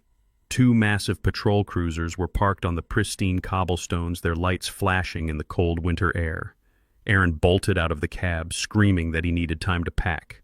The lead sheriff, a burly man with absolutely zero patience for entitled tantrums, stepped forward and held up the court order. "Your time expired at 12 o'clock sharp," the sheriff stated, his voice booming across the manicured lawn. "You are legally barred from entering this premises." Aaron tried to push past the deputies, but two officers immediately grabbed him by the arms and dragged him backward. The front door of the mansion swung open and my hired property management team began executing the eviction. They did not gently pack his items into neat cardboard boxes. They grabbed armfuls of his expensive tailored velvet suits, his imported silk shirts, and his custom Italian leather shoes, carrying them out to the front porch. With a complete lack of ceremony, the workers tossed the designer clothing directly onto the snow-covered lawn. Aaron thrashed against the deputies, screaming in sheer agony as he watched his fabricated life literally dumped into the freezing slush. I would later learn exactly what transpired in those frantic, pathetic moments on the front lawn. Shivering in the bitter cold with his designer wardrobe rapidly soaking through the wet snow, Aaron reached into his pocket and pulled out his cell phone. His hands were shaking uncontrollably as he scrolled through his contacts. He bypassed his former corporate colleagues and dialed the one person he believed would still provide a golden parachute. He called his father-in-law, Thomas Harrington. The phone rang 4 times before a sharp click signaled the connection. Thomas Aaron pleaded, his teeth chattering as the freezing wind bit through his thin jacket. "Thomas, I am locked out of the house. The police are throwing all my things onto the street. My father completely set me up in court. I need a place to stay just for a few days until I can get a lawyer and fight this. I need you to send a car for me right now." A heavy, suffocating silence hung on the other end of the line. When Thomas finally spoke, his voice was completely devoid of the fake aristocratic warmth he used at country club dinners. It was dripping with pure, unadulterated venom. "You arrogant, worthless fool," Thomas spat the words, striking Aaron like a physical blow. "You lied to us. You paraded around my daughter acting like the sole heir to a logistics empire, and you do not even own the shoes on your feet. Because of your monumental stupidity, your father just executed a hostile takeover of my entire corporate portfolio. We are entirely ruined, and it is completely your fault." Aaron stammered desperately, trying to find an excuse, trying to promise that he could somehow fix the unfixable. "Thomas, please, Megan is my wife. We are family. I did everything you asked me to do. I turned my back on my own father for you. I played by your rules." Thomas let out a dark, cruel laugh. "You are not our family, Aaron. You were a convenient financial transaction that turned into a massive liability. Do not ever call this number again." The line went dead. He dialed Megan's number next, hoping his wife would show a shred of loyalty. It went straight to voicemail. He had spent years trying to erase his own working-class roots just to blend into their pristine white world. He bought the clothes, learned the golf etiquette, and laughed at their subtle racist jokes to prove he belonged. And the absolute second his bank account hit zero, they threw him away without a second thought. He was completely expendable. I sat in the heated cab of my beat-up Ford truck parked discreetly half a block away from the estate. I had a clear, unobstructed view of the sweeping driveway, the flashing police lights, and the pathetic figure of my son kneeling in the slush, surrounded by ruined velvet suits. I watched him desperately redial Megan's number over and over again, watching his shoulders shake as the reality of his total abandonment finally set in. A casual observer might look at a father watching his son get thrown into the street and assume I was consumed by a twisted sense of triumphant revenge. They would assume I was smiling, gloating over the absolute destruction of the boy who had locked me out in the cold on Christmas Eve. But there was absolutely no joy in my heart. There was no triumphant smirk on my face. I gripped the worn leather steering wheel, staring through the frosted windshield, feeling nothing but the heavy, crushing weight of cold necessity. Diane and I had worked our fingers to the bone to ensure Aaron would never have to experience the brutal, crushing poverty we had survived. We gave him every single tool to build an honorable, independent life. Instead, he chose vanity. He chose greed. He chose the hollow validation of fake aristocrats over the unconditional love of the man who raised him. A father's job is not merely to protect his son from the world, but to protect the world from the monster his son might become if left unchecked. I could not save him with a hug.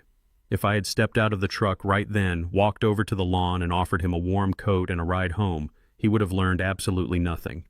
He would have simply used my forgiveness as a temporary shelter until he could formulate his next parasitic scheme. Some infections cannot be treated with a simple bandage. They must be completely excised without mercy. I had to let the freezing winter air bite his skin. I had to let him feel the brutal sting of the Harringtons' profound racism and their blatant transactional affection. He needed to understand what happens when you build your entire existence on a foundation of lies and entitlement.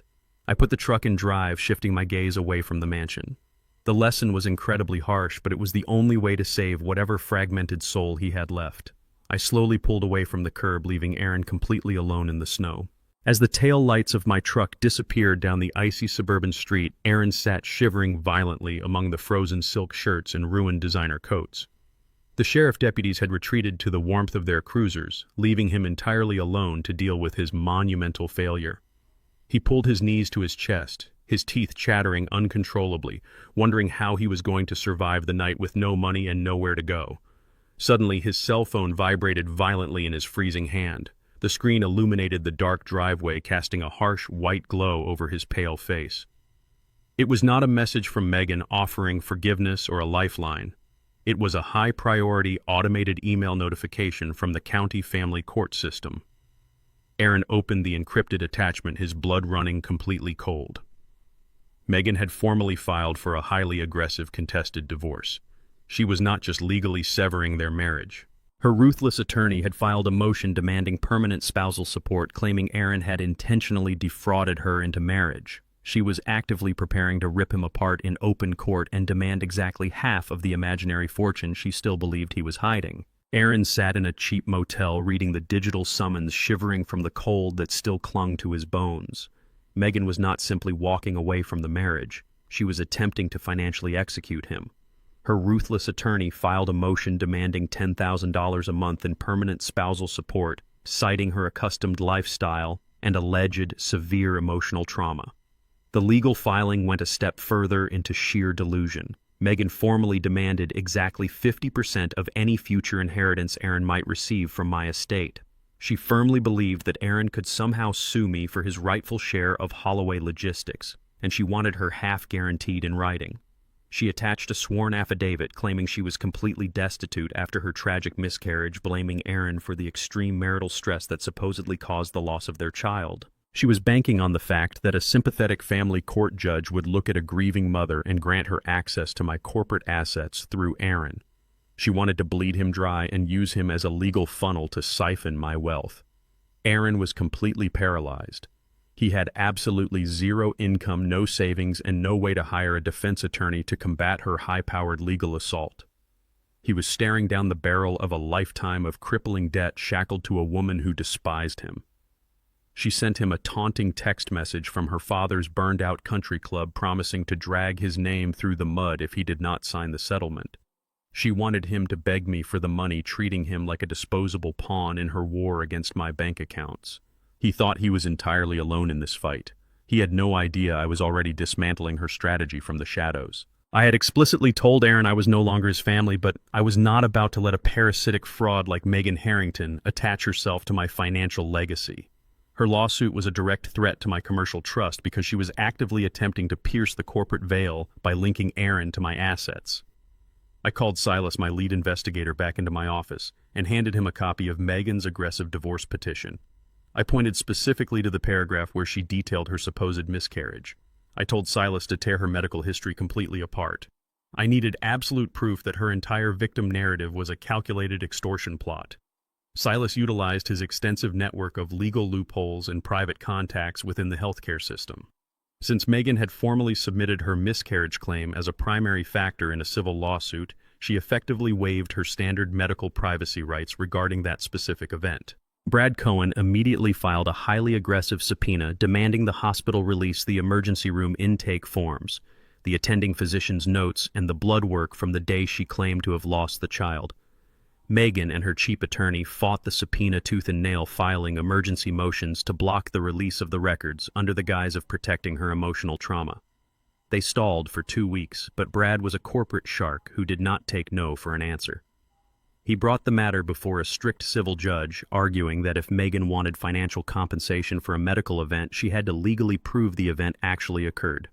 The judge agreed and issued a binding court order forcing the hospital administrator to hand over the unredacted files. When Silas brought the sealed medical dossier to my desk, I did not even bother to smile.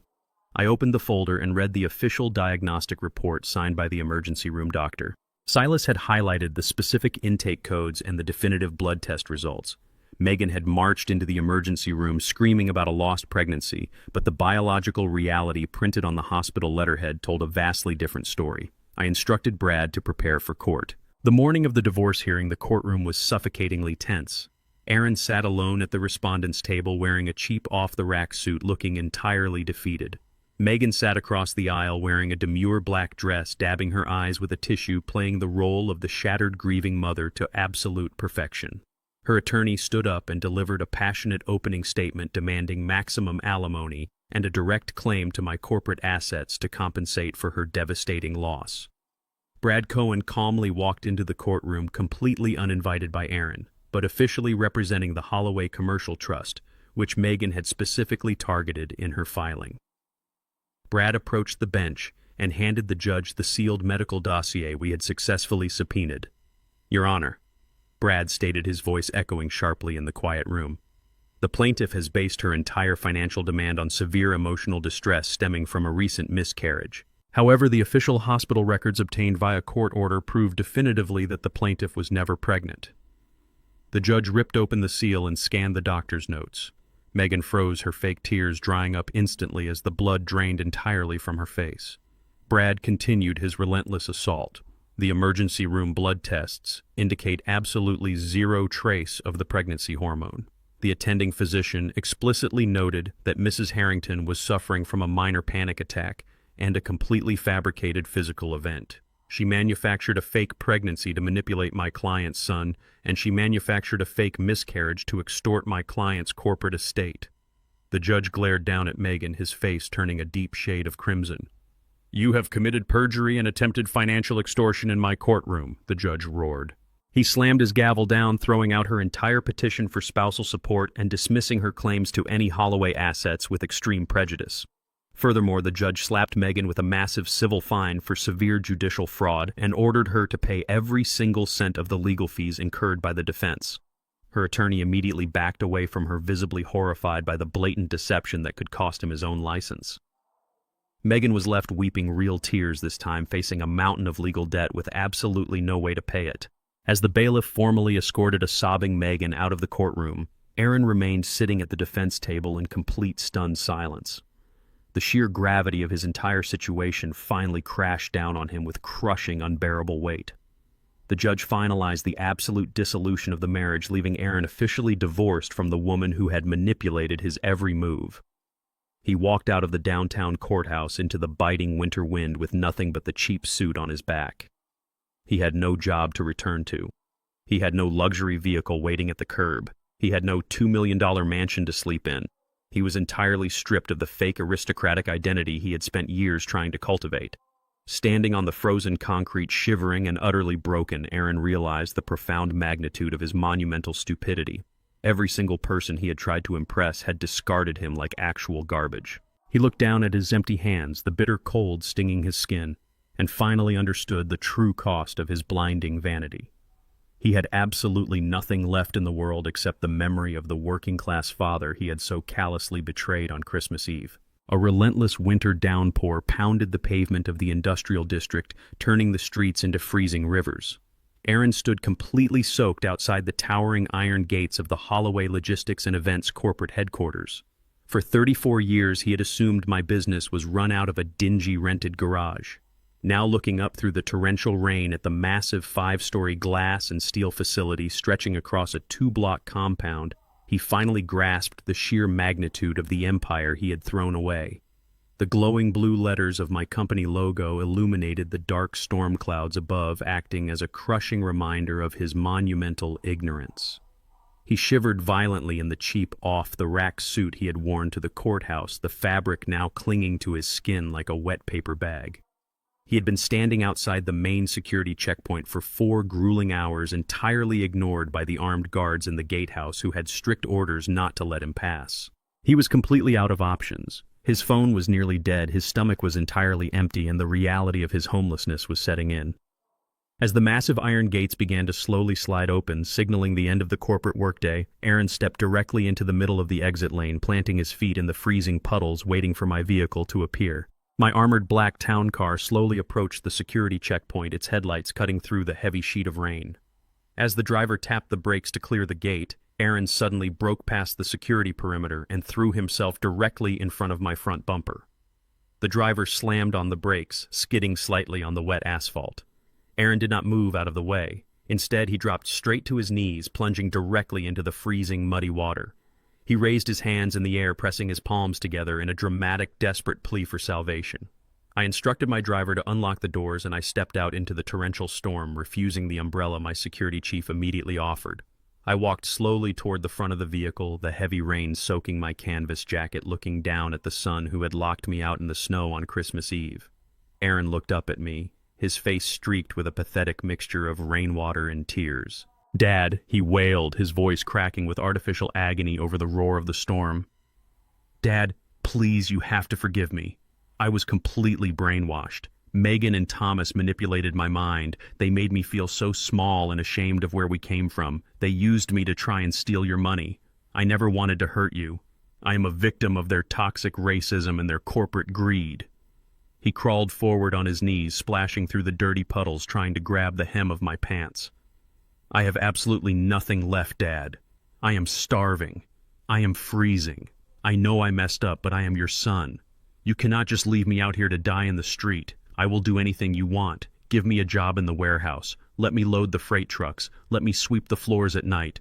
I do not care about the vice president titles anymore. I just want to work for you. I just want my father back." He sobbed loudly, burying his face in his hands, putting on the ultimate theatrical performance. He honestly believed his display of utter degradation would trigger my parental guilt and force me to open my wallet to save him from his own consequences. I stood over him perfectly still, entirely unmoved by his frantic weeping. I did not reach down to help him up. I did not offer a warm embrace or a comforting word. I simply reached inside the deep inner pocket of my coat and pulled out a thick leather-bound ledger. I had prepared this specific book weeks ago, waiting for the inevitable moment when his fake aristocratic world would collapse and he would come crawling back for a financial bailout. I dropped the heavy ledger directly onto the wet asphalt right in front of his muddy knees. It landed with a dull smack, splashing dirty water onto his hands. Aaron stopped crying and stared down at the leather book, wiping the rain from his eyes in sheer confusion. "Open it," I commanded, my voice cutting through the storm with cold, absolute authority. Aaron fumbled with the wet cover, flipping it open to the first page. The pages were filled with meticulously printed spreadsheets, detailed accounting rows, and highlighted bank transfer receipts. "What is this?" he stammered, looking up at me bewildered. "That is the exact mathematical sum of my parental obligation," I replied, staring down at him with zero sympathy. Every single page documents every dollar I have spent on you from the exact day you turned 18 until your 34th birthday. It contains the university tuition you wasted, the credit card debts I quietly paid off, the sports cars I co-signed, the luxury apartments I subsidized, and the $2 million mansion I allowed you to live in rent-free. It tracks the exact cost of the pristine life you enjoyed while you treated me like an embarrassing peasant. Aaron stared at the staggering final number printed in bold red ink at the bottom of the last page.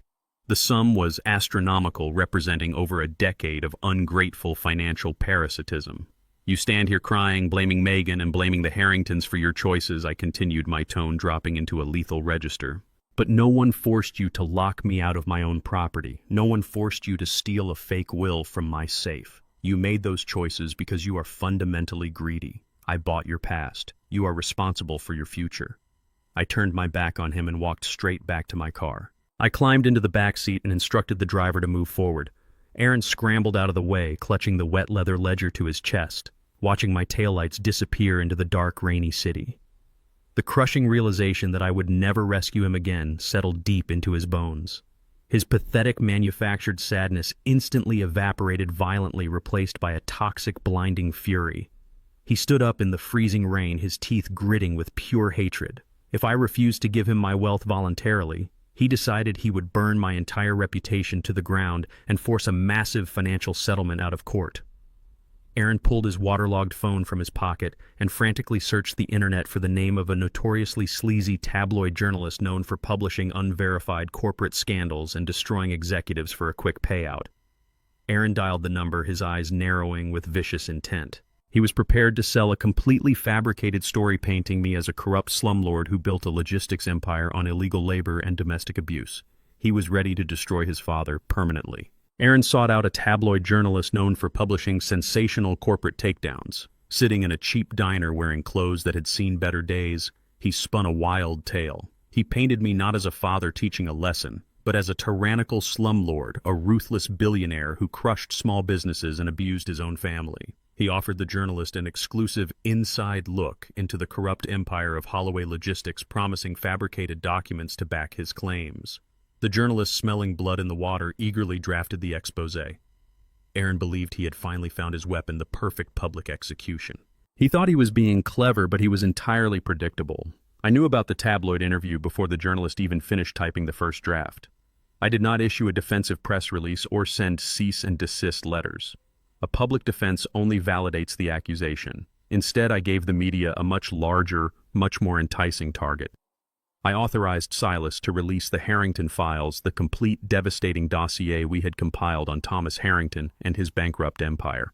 We did not release the files to a sleazy tabloid. We anonymously leaked the entire package to 3 major financial news outlets and a highly respected investigative journalism platform. The dump was catastrophic. It contained the irrefutable proof of Thomas Harrington's Chapter 11 bankruptcy, but that was just the beginning.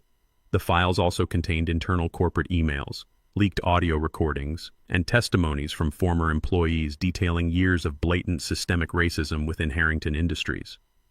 The emails explicitly outlined Thomas's policies of denying promotions to minority candidates and casually using racial slurs when referring to his own business partners and his son-in-law. The media pivot was instantaneous and brutal. The prestigious financial outlets didn't care about a disgruntled son's fake story about his father.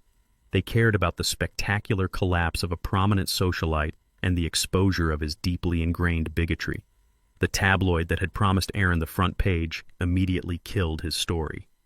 The Harrington scandal was generating millions of clicks, and Aaron's fabricated whining was entirely irrelevant. The news cycle was completely dominated by the downfall of Thomas Harrington. The Harrington family was utterly annihilated in the press. The remaining investors who hadn't already fled scrambled to distance themselves. The country club formally revoked Thomas's membership, citing moral turpitude. The story of the fake billionaire and his racist corporate practices became a national sensation. Aaron watched his intended vengeance evaporate, overshadowed by the spectacular ruin of the family he had worshipped. 2 days later, the federal authorities moved in. Thomas Harrington was formally indicted for massive financial fraud, facing decades in a federal penitentiary. The illusion was over. Megan, stripped of her fake wealth, her fraudulent marriage, and her social standing, was quietly photographed by a local blog working the graveyard shift at a cheap diner to pay off her mounting legal fines. The collapse of the Harrington dynasty was absolute and merciless. Stripped of his fake billions and exposed as a massive fraud, Thomas Harrington faced the full wrath of the federal justice system. His high-priced attorneys abandoned him the exact moment his retainer checks bounced. Without a corporate legal shield or any legitimate financial backing, he was quickly indicted, convicted, and sentenced to 48 months in a federal minimum security prison. The man who had once stood in the center of my mansion ordering his security guards to throw me out like common trash was now wearing a standard-issue khaki prison jumpsuit. His days of sipping imported bourbon and bragging at the exclusive country club were permanently replaced by a strict daily schedule of cafeteria duty and mandatory yard time. He lost his luxury properties, his fabricated social standing, and his arrogant pride. He was completely erased from the elite social circles he had spent his entire life desperately trying to impress. The country club explicitly erased his name from their registry, and his wealthy friends acted as if he had never existed. It was a perfectly fitting end for a man who had built his entire identity on the systematic degradation of minority workers and honest laborers. His entire empire was nothing but smoke and mirrors, and when the wind finally blew, it all vanished, leaving him with absolutely nothing but the cold concrete walls of a federal cell to keep him company for the next 4 years. While Thomas was being processed into the federal prison system, his daughter was experiencing her own severe reality check. Megan had been rapidly reduced from a pampered socialite to a graveyard shift waitress scrubbing dirty tables at a rundown diner just to afford her mounting legal fines. The crushing weight of actual poverty quickly broke her massive ego. Realizing she had absolutely no other financial options left, she managed to track Aaron down to a cheap rundown motel on the outskirts of the city. She knocked on his peeling wooden door, shivering in the freezing cold without her expensive designer coats. When Aaron opened the door, he looked completely different. The tailored velvet suits were gone, replaced by a cheap faded t-shirt and worn-out jeans. Megan immediately launched into a rehearsed theatrical performance. She cried genuine tears this time, begging him to take her back. She told him that they belonged together because they were both completely broken and destitute. She claimed that she still loved him and that they could rebuild their lives from scratch if they just stuck together. She reached out to touch his face, hoping her tears would manipulate his fragile ego just like they always had in the past. But Aaron did not reach back. He stood in the doorway staring at the woman he had completely destroyed his relationship with his father to impress. He looked at her tear-stained face and finally saw the absolute truth.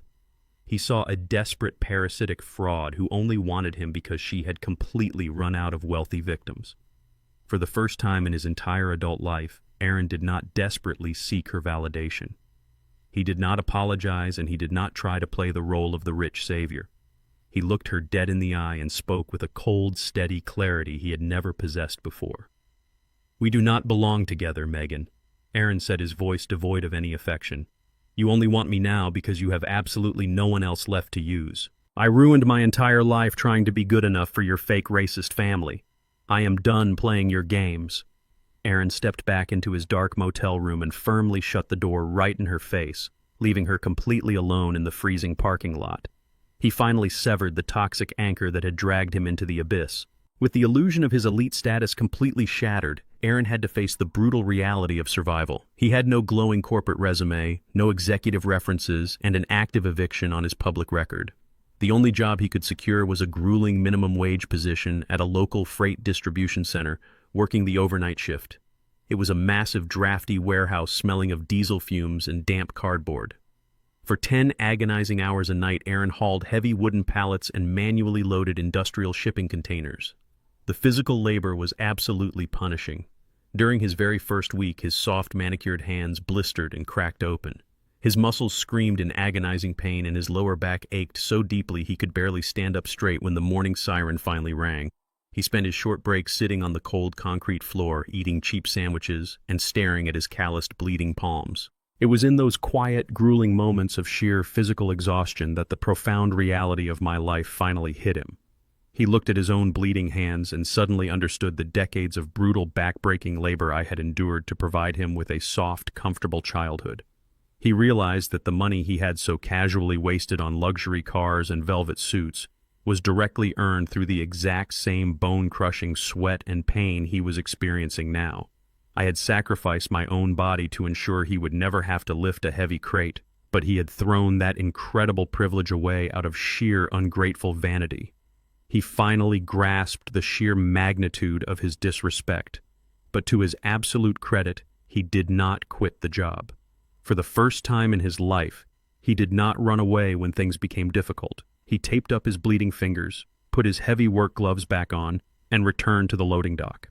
He loaded the trucks night after night, swallowing his massive pride and earning every single penny of his meager paycheck. The grueling manual labor systematically stripped away the final remnants of his arrogant entitlement. The dirty warehouse floor became his brutal classroom. He was finally learning the true fundamental value of a hard-earned dollar and the profound dignity of honest labor. 6 entire months passed without a single word between us. I continued to run Holloway Logistics from my downtown office, watching from a discreet distance as my son slowly rebuilt his shattered character on the freezing warehouse floor. I did not intervene, and I did not offer him a financial lifeline. The silence between us was absolutely necessary for his permanent transformation. Then on a quiet Tuesday morning, my executive assistant walked into my office and handed me a standard white envelope. It did not have a fancy corporate letterhead or a typed address. My name was written across the front in Aaron's familiar handwriting. I opened the envelope and pulled out a single-lined piece of paper. There were no desperate pleas for a bailout. There were no requests for a job at my company and absolutely no demands for money. It was just a short, simple message written by a man who had finally been humbled by the real world. I read the words silently, feeling the heavy burden of the past year begin to lift. Aaron had simply written, "Dad, I am so sorry for everything. I understand now." I folded the single piece of paper and placed it back into the white envelope. After 6 months of absolute silence, I picked up my phone and typed a single text message to my son containing an address and a time. I chose a dilapidated 24-hour diner on the industrial side of the city, a place filled with exhausted truck drivers and warehouse workers grabbing cheap coffee before their grueling shifts. I arrived 10 minutes early, sitting in a cracked vinyl booth near the back facing the entrance. Exactly at the agreed time, the heavy glass door swung open. Aaron walked inside, and the physical transformation was completely jarring. He was not wearing a tailored velvet suit or designer leather shoes. He wore faded steel toe boots and a heavy, high-visibility work jacket stained with dark grease and warehouse dirt. His shoulders were slightly hunched, carrying the distinct heavy posture of a man who spent 10 hours a night lifting industrial freight. The arrogant smirk that had permanently lived on his face for years was entirely gone. His eyes looked deep and tired, surrounded by dark circles, but they held a new, steady clarity that I had never seen before. He spotted me in the back booth and walked over slowly, his heavy boots thumping against the sticky linoleum floor. He slid into the booth across from me, removing his stained work gloves to reveal cracked, blistered knuckles and calloused palms.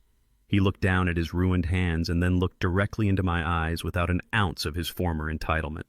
He looked humbled, thoroughly exhausted, and finally grounded in the brutal reality of the real world. I signaled the tired waitress to bring us 2 black coffees. We sat in absolute silence for a long moment, letting the background clatter of cheap silverware and the low hum of the diner fill the space between us. The waitress set 2 thick ceramic mugs on the table and walked away without a word. Aaron wrapped his calloused hands around his mug, letting the heat warm his stiff joints. He took a slow breath, and when he finally spoke, his voice was completely devoid of the frantic theatrical desperation he had used during the rainstorm outside my corporate headquarters.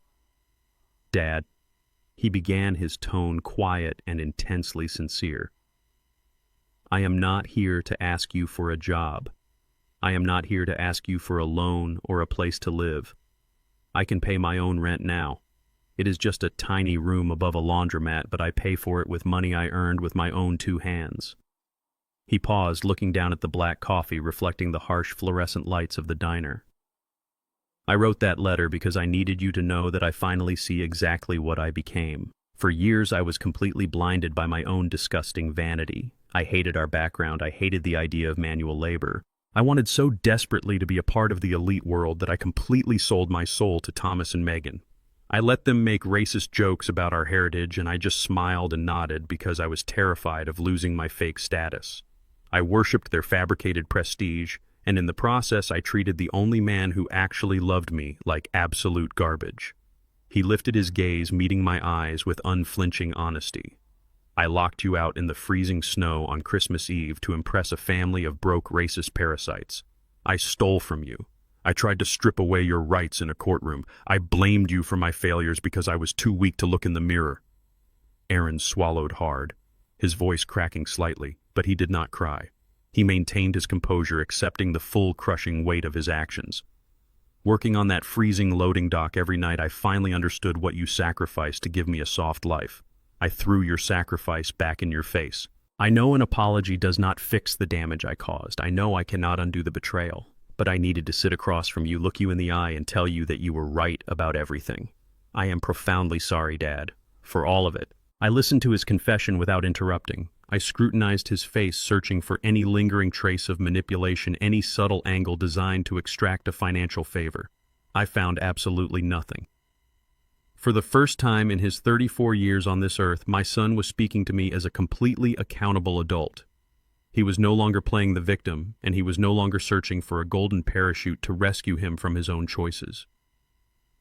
The punishing reality of the warehouse floor had successfully burned away his toxic entitlement, leaving behind a man who finally understood the fundamental value of integrity. A profound sense of relief washed over me. The agonizing strategy I had executed, the brutal financial teardown, and the calculated abandonment had actually worked. I had saved his soul by destroying his fabricated universe. But my relief did not mean the bridge between us was magically rebuilt. I took a slow sip of my coffee and set the mug down on the table. "I hear you, Aaron," I said, my voice steady and firm, holding zero anger but maintaining an unbreakable boundary. "I believe that your apology is genuine. I believe you have finally learned the value of a hard-earned dollar and the dignity of honest labor. You have survived the fire, and you are standing on your own 2 feet. That is all I ever wanted for you."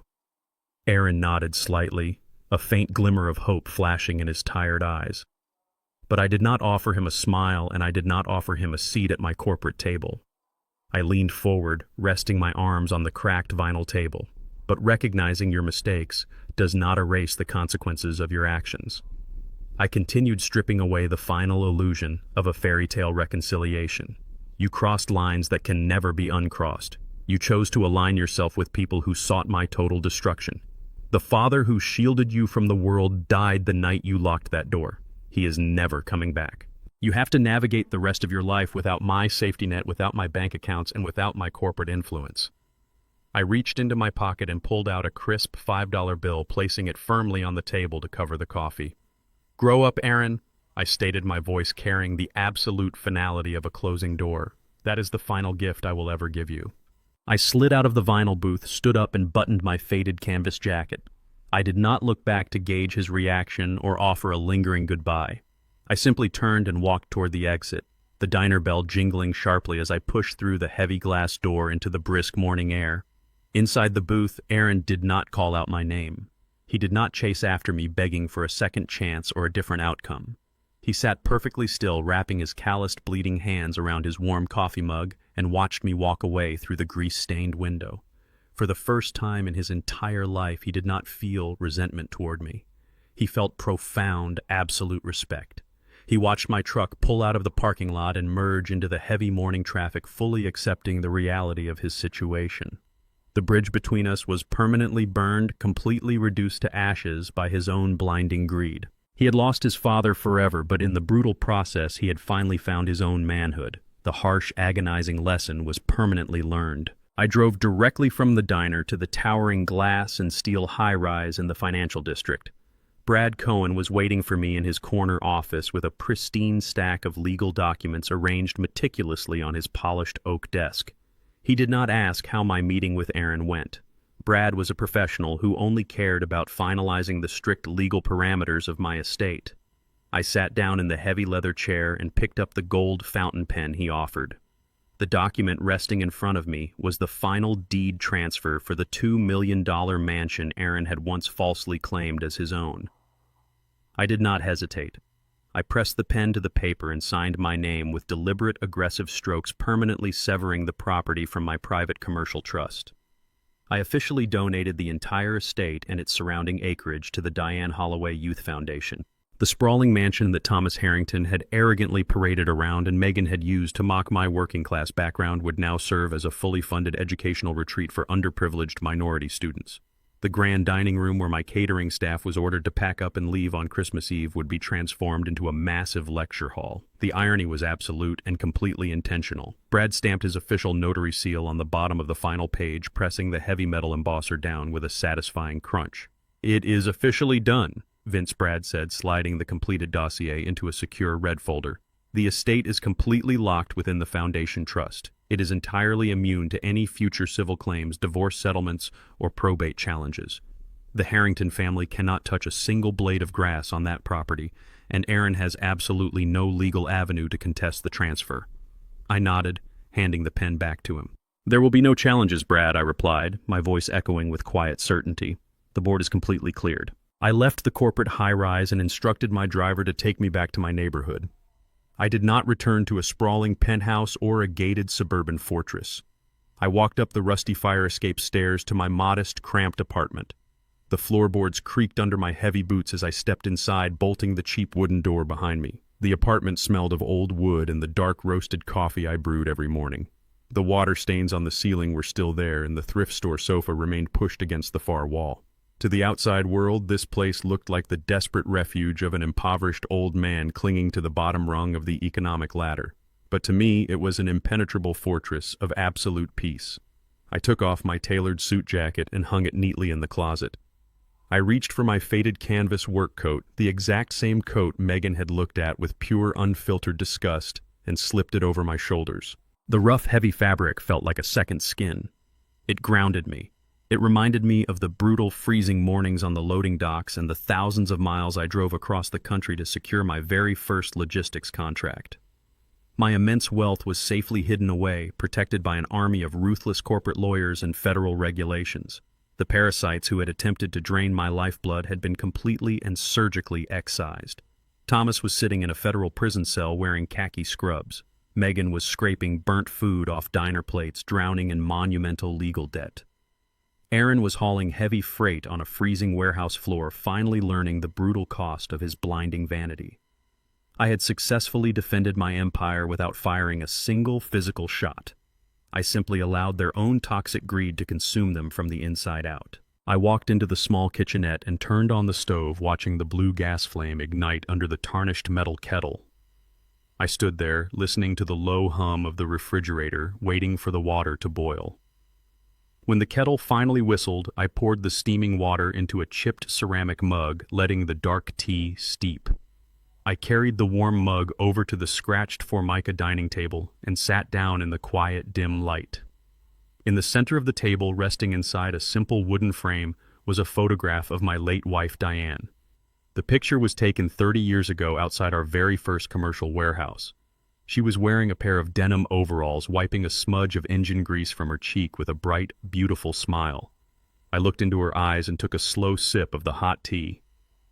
I did not feel the rushing adrenaline of a triumphant conqueror.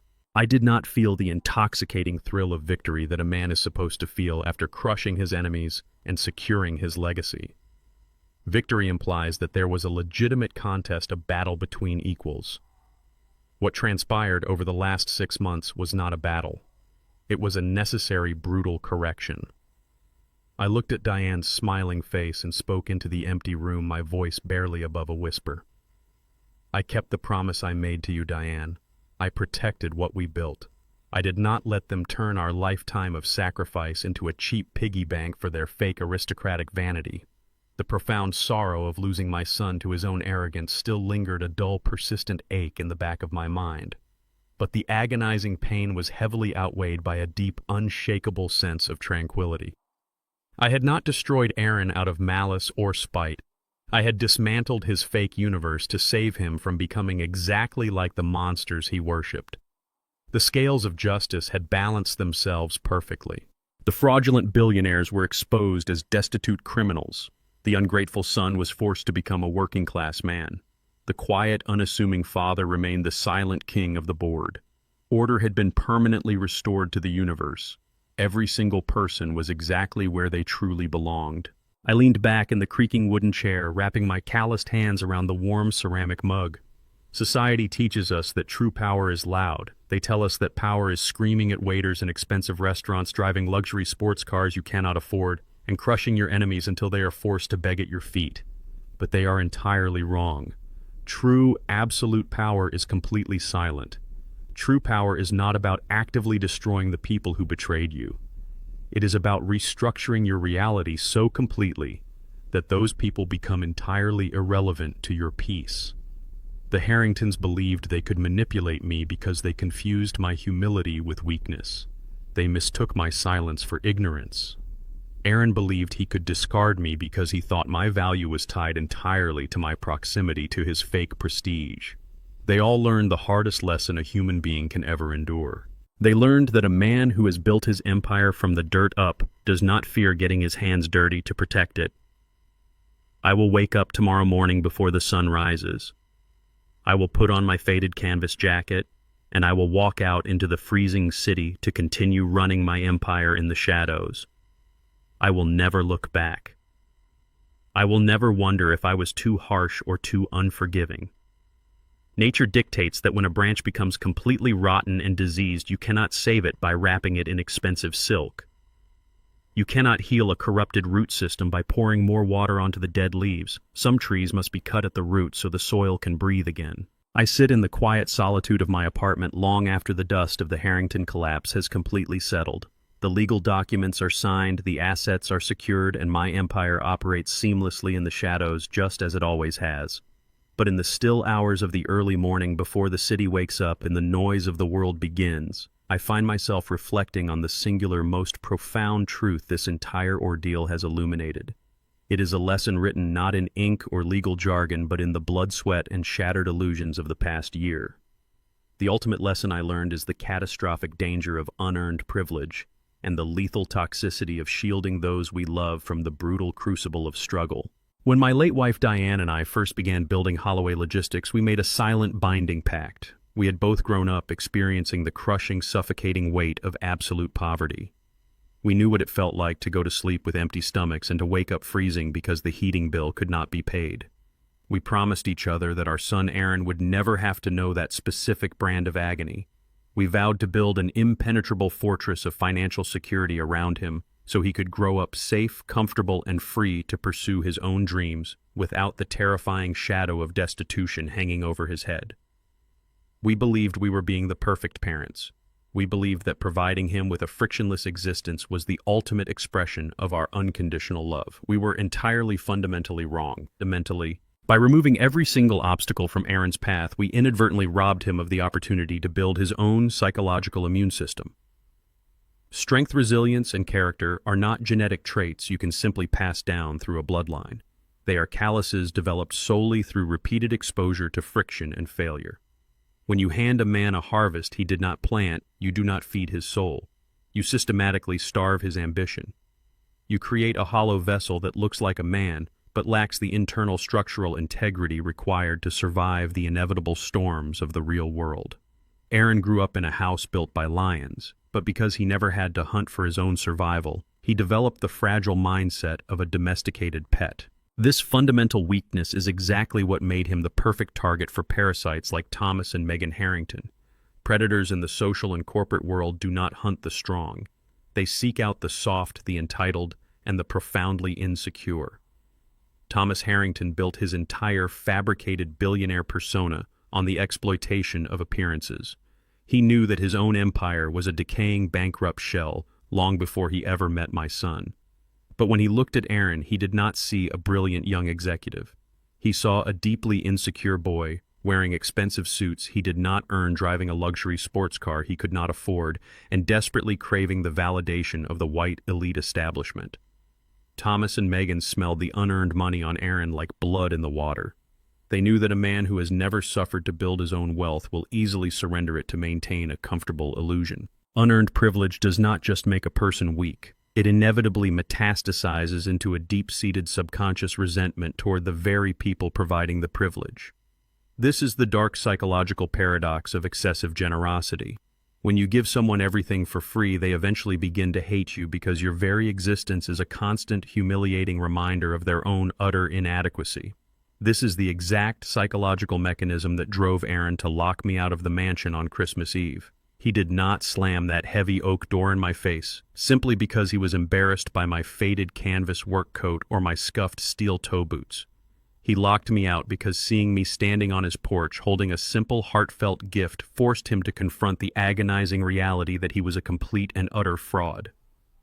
My presence shattered the arrogant, self-made mythology he was trying to sell to the Harringtons. To protect his fragile ego, he had to completely eliminate the source of his profound insecurity. He had to erase his father. Understanding this dark reality changes the entire paradigm of parental responsibility. Society conditions us to believe that a parent's ultimate goal is to leave their children a massive inheritance, to hand them the keys to a kingdom they did not build. We are taught that wealth transfer is the highest form of generational success. But handing a multi-million-dollar commercial empire to an untested, unscarred mind is not a blessing. It is a curse of astronomical proportions. It is equivalent to handing a loaded firearm to a toddler. The wealth will eventually destroy them from the inside out, amplifying their worst narcissistic traits and attracting a relentless swarm of opportunistic leeches who will bleed them entirely dry. This is why the systematic destruction of Aaron's fabricated life was not an act of vindictive revenge. It was the most profound act of pure, desperate love I have ever committed. You cannot talk a person out of entitlement. You cannot sit an arrogant, delusional man down at a table and logically explain the value of hard work while he is wearing a velvet suit you paid for. Words are completely useless against the thick armor of unearned vanity. The only known cure for that level of profound arrogance is absolute, devastating ruin. I had to let the Harringtons strip him bare. I had to pull the financial safety net out from under him and watch him plummet into the freezing abyss of the real world. I had to let him feel the sheer terror of having his luxury vehicle towed away in front of his neighbors. I had to allow him to face the crushing humiliation of being fired from his corporate job, escorted out by armed security guards, and publicly discarded by the very people he had sold his soul to impress. When Aaron found himself standing in the freezing rain outside my corporate headquarters begging on his knees for a bailout, I did not feel a single ounce of triumph. I felt the agonizing weight of a father performing emergency surgery on his own son without anesthesia. Handing him that incredibly detailed ledger tracking every single dollar I had spent on his luxurious, ungrateful existence was the scalpel cutting away the rotting tissue of his entitlement. I had to turn my back and walk away, leaving him in the muddy puddles because rescuing him would have instantly undone the entire operation. He needed to understand that the universe does not care about his feelings, his tears, or his fabricated social standing. The universe only respects tangible value and raw, undeniable competence. The true miracle of this entire ordeal did not happen in the courtroom when Brad Cohen dismantled the fake will. It did not happen when Thomas Harrington was indicted for federal financial fraud or when Megan was reduced to scrubbing tables at a greasy diner. The true miracle happened in the dark, freezing aisles of a rundown freight distribution warehouse. When Aaron was forced to accept a minimum wage job manually loading heavy wooden pallets on the overnight shift, he was finally introduced to his greatest teacher: pain. For 10 grueling hours a night, he lifted heavy cargo until his soft, manicured hands blistered and cracked open, bleeding onto the rough cardboard boxes. He felt his muscles tear and his spine ache with a profound, agonizing exhaustion he had never known existed. In that massive, drafty warehouse, Aaron finally met the ghost of his father. He looked down at his own bleeding, calloused hands and instantly understood the decades of brutal, relentless labor Diane and I had endured to put food on his table. The physical agony served as a brutal baptism, washing away the toxic layers of his fake aristocratic identity. He learned that respect is not something you can buy with a co-signed credit card or a tailored suit. Respect is forged in the fires of disciplined consistency and raw physical endurance. By allowing him to bleed on that warehouse floor, I finally gave him the one thing I had foolishly withheld from him his entire life. I gave him his manhood. This realization fundamentally reshaped my entire perspective on what a true legacy actually means. A legacy is not a portfolio of commercial real estate blocks. It is not a $2 million mansion sitting on a manicured estate. and it is certainly not a massive trust fund waiting to be squandered by entitled heirs. A true legacy is the transmission of undeniable character. It is the ability to look at a collapsing world and possess the internal fortitude to rebuild it from the ashes using nothing but your own bare hands. When I signed the final legal paperwork transferring the entire mansion and its surrounding acreage to the Diane Holloway Youth Foundation, I was not simply making a charitable donation. I was actively breaking the toxic cycle of unearned generational wealth. The underprivileged minority students who will walk the halls of that estate understand the brutal reality of hunger. They understand the stinging bite of societal rejection and the suffocating weight of poverty. By funding their education and providing them with a safe haven to develop their intellectual and professional skills, I am investing in minds that have already been hardened by the crucible of struggle. I am giving resources to lions who already know how to hunt rather than feeding a domesticated pet who expects the meat to be delivered on a silver platter. Aaron will never inherit my logistics empire. He will never sit in my plush leather executive chair or make decisions regarding my massive corporate contracts. And paradoxically, that is the exact reason I can finally sleep peacefully at night. I know that he is currently living in a tiny cramped room above a loud laundromat paying his own rent with money he bled to earn. I know that he wakes up every single evening, puts on his heavy steel toe boots, and walks to the distribution center with a quiet, humble dignity he never possessed when he lived in a multi-million-dollar estate. He has absolutely nothing to his name except his own honor, and that makes him infinitely richer than Thomas Harrington ever was. The world is filled with fragile people building magnificent glass castles on foundations of sand, desperately hoping the wind never blows. They spend their entire lives accumulating debt, lying to their neighbors, and sacrificing their own blood relatives just to maintain a perfectly curated illusion. They fear the storm because they know they do not have the internal strength to survive it. But when you build your life on the bedrock of absolute truth, relentless hard work, and unflinching accountability, you become the storm itself. You no longer fear the malicious schemes of opportunistic parasites or the desperate betrayals of ungrateful family members. You simply observe their chaotic, frantic movements with the cold, calculating precision of a master architect assessing a flawed building before ordering its complete demolition. We must stop apologizing for our boundaries, and we must absolutely stop financing our own disrespect. If someone believes your presence in their life is conditional based on the size of your wallet or the aesthetic of your clothing, you owe it to yourself to completely and permanently remove your presence from their reality. You do not argue with a parasite. You do not try to morally educate a leech. You simply sever the host connection and watch them wither away into total irrelevance. Peace is not found in forgiving those who actively tried to destroy you. Peace is found in the absolute ironclad enforcement of your own self-worth. I wear my faded canvas jacket not because I cannot afford silk, but because the canvas reminds me of the unbreakable steel underneath.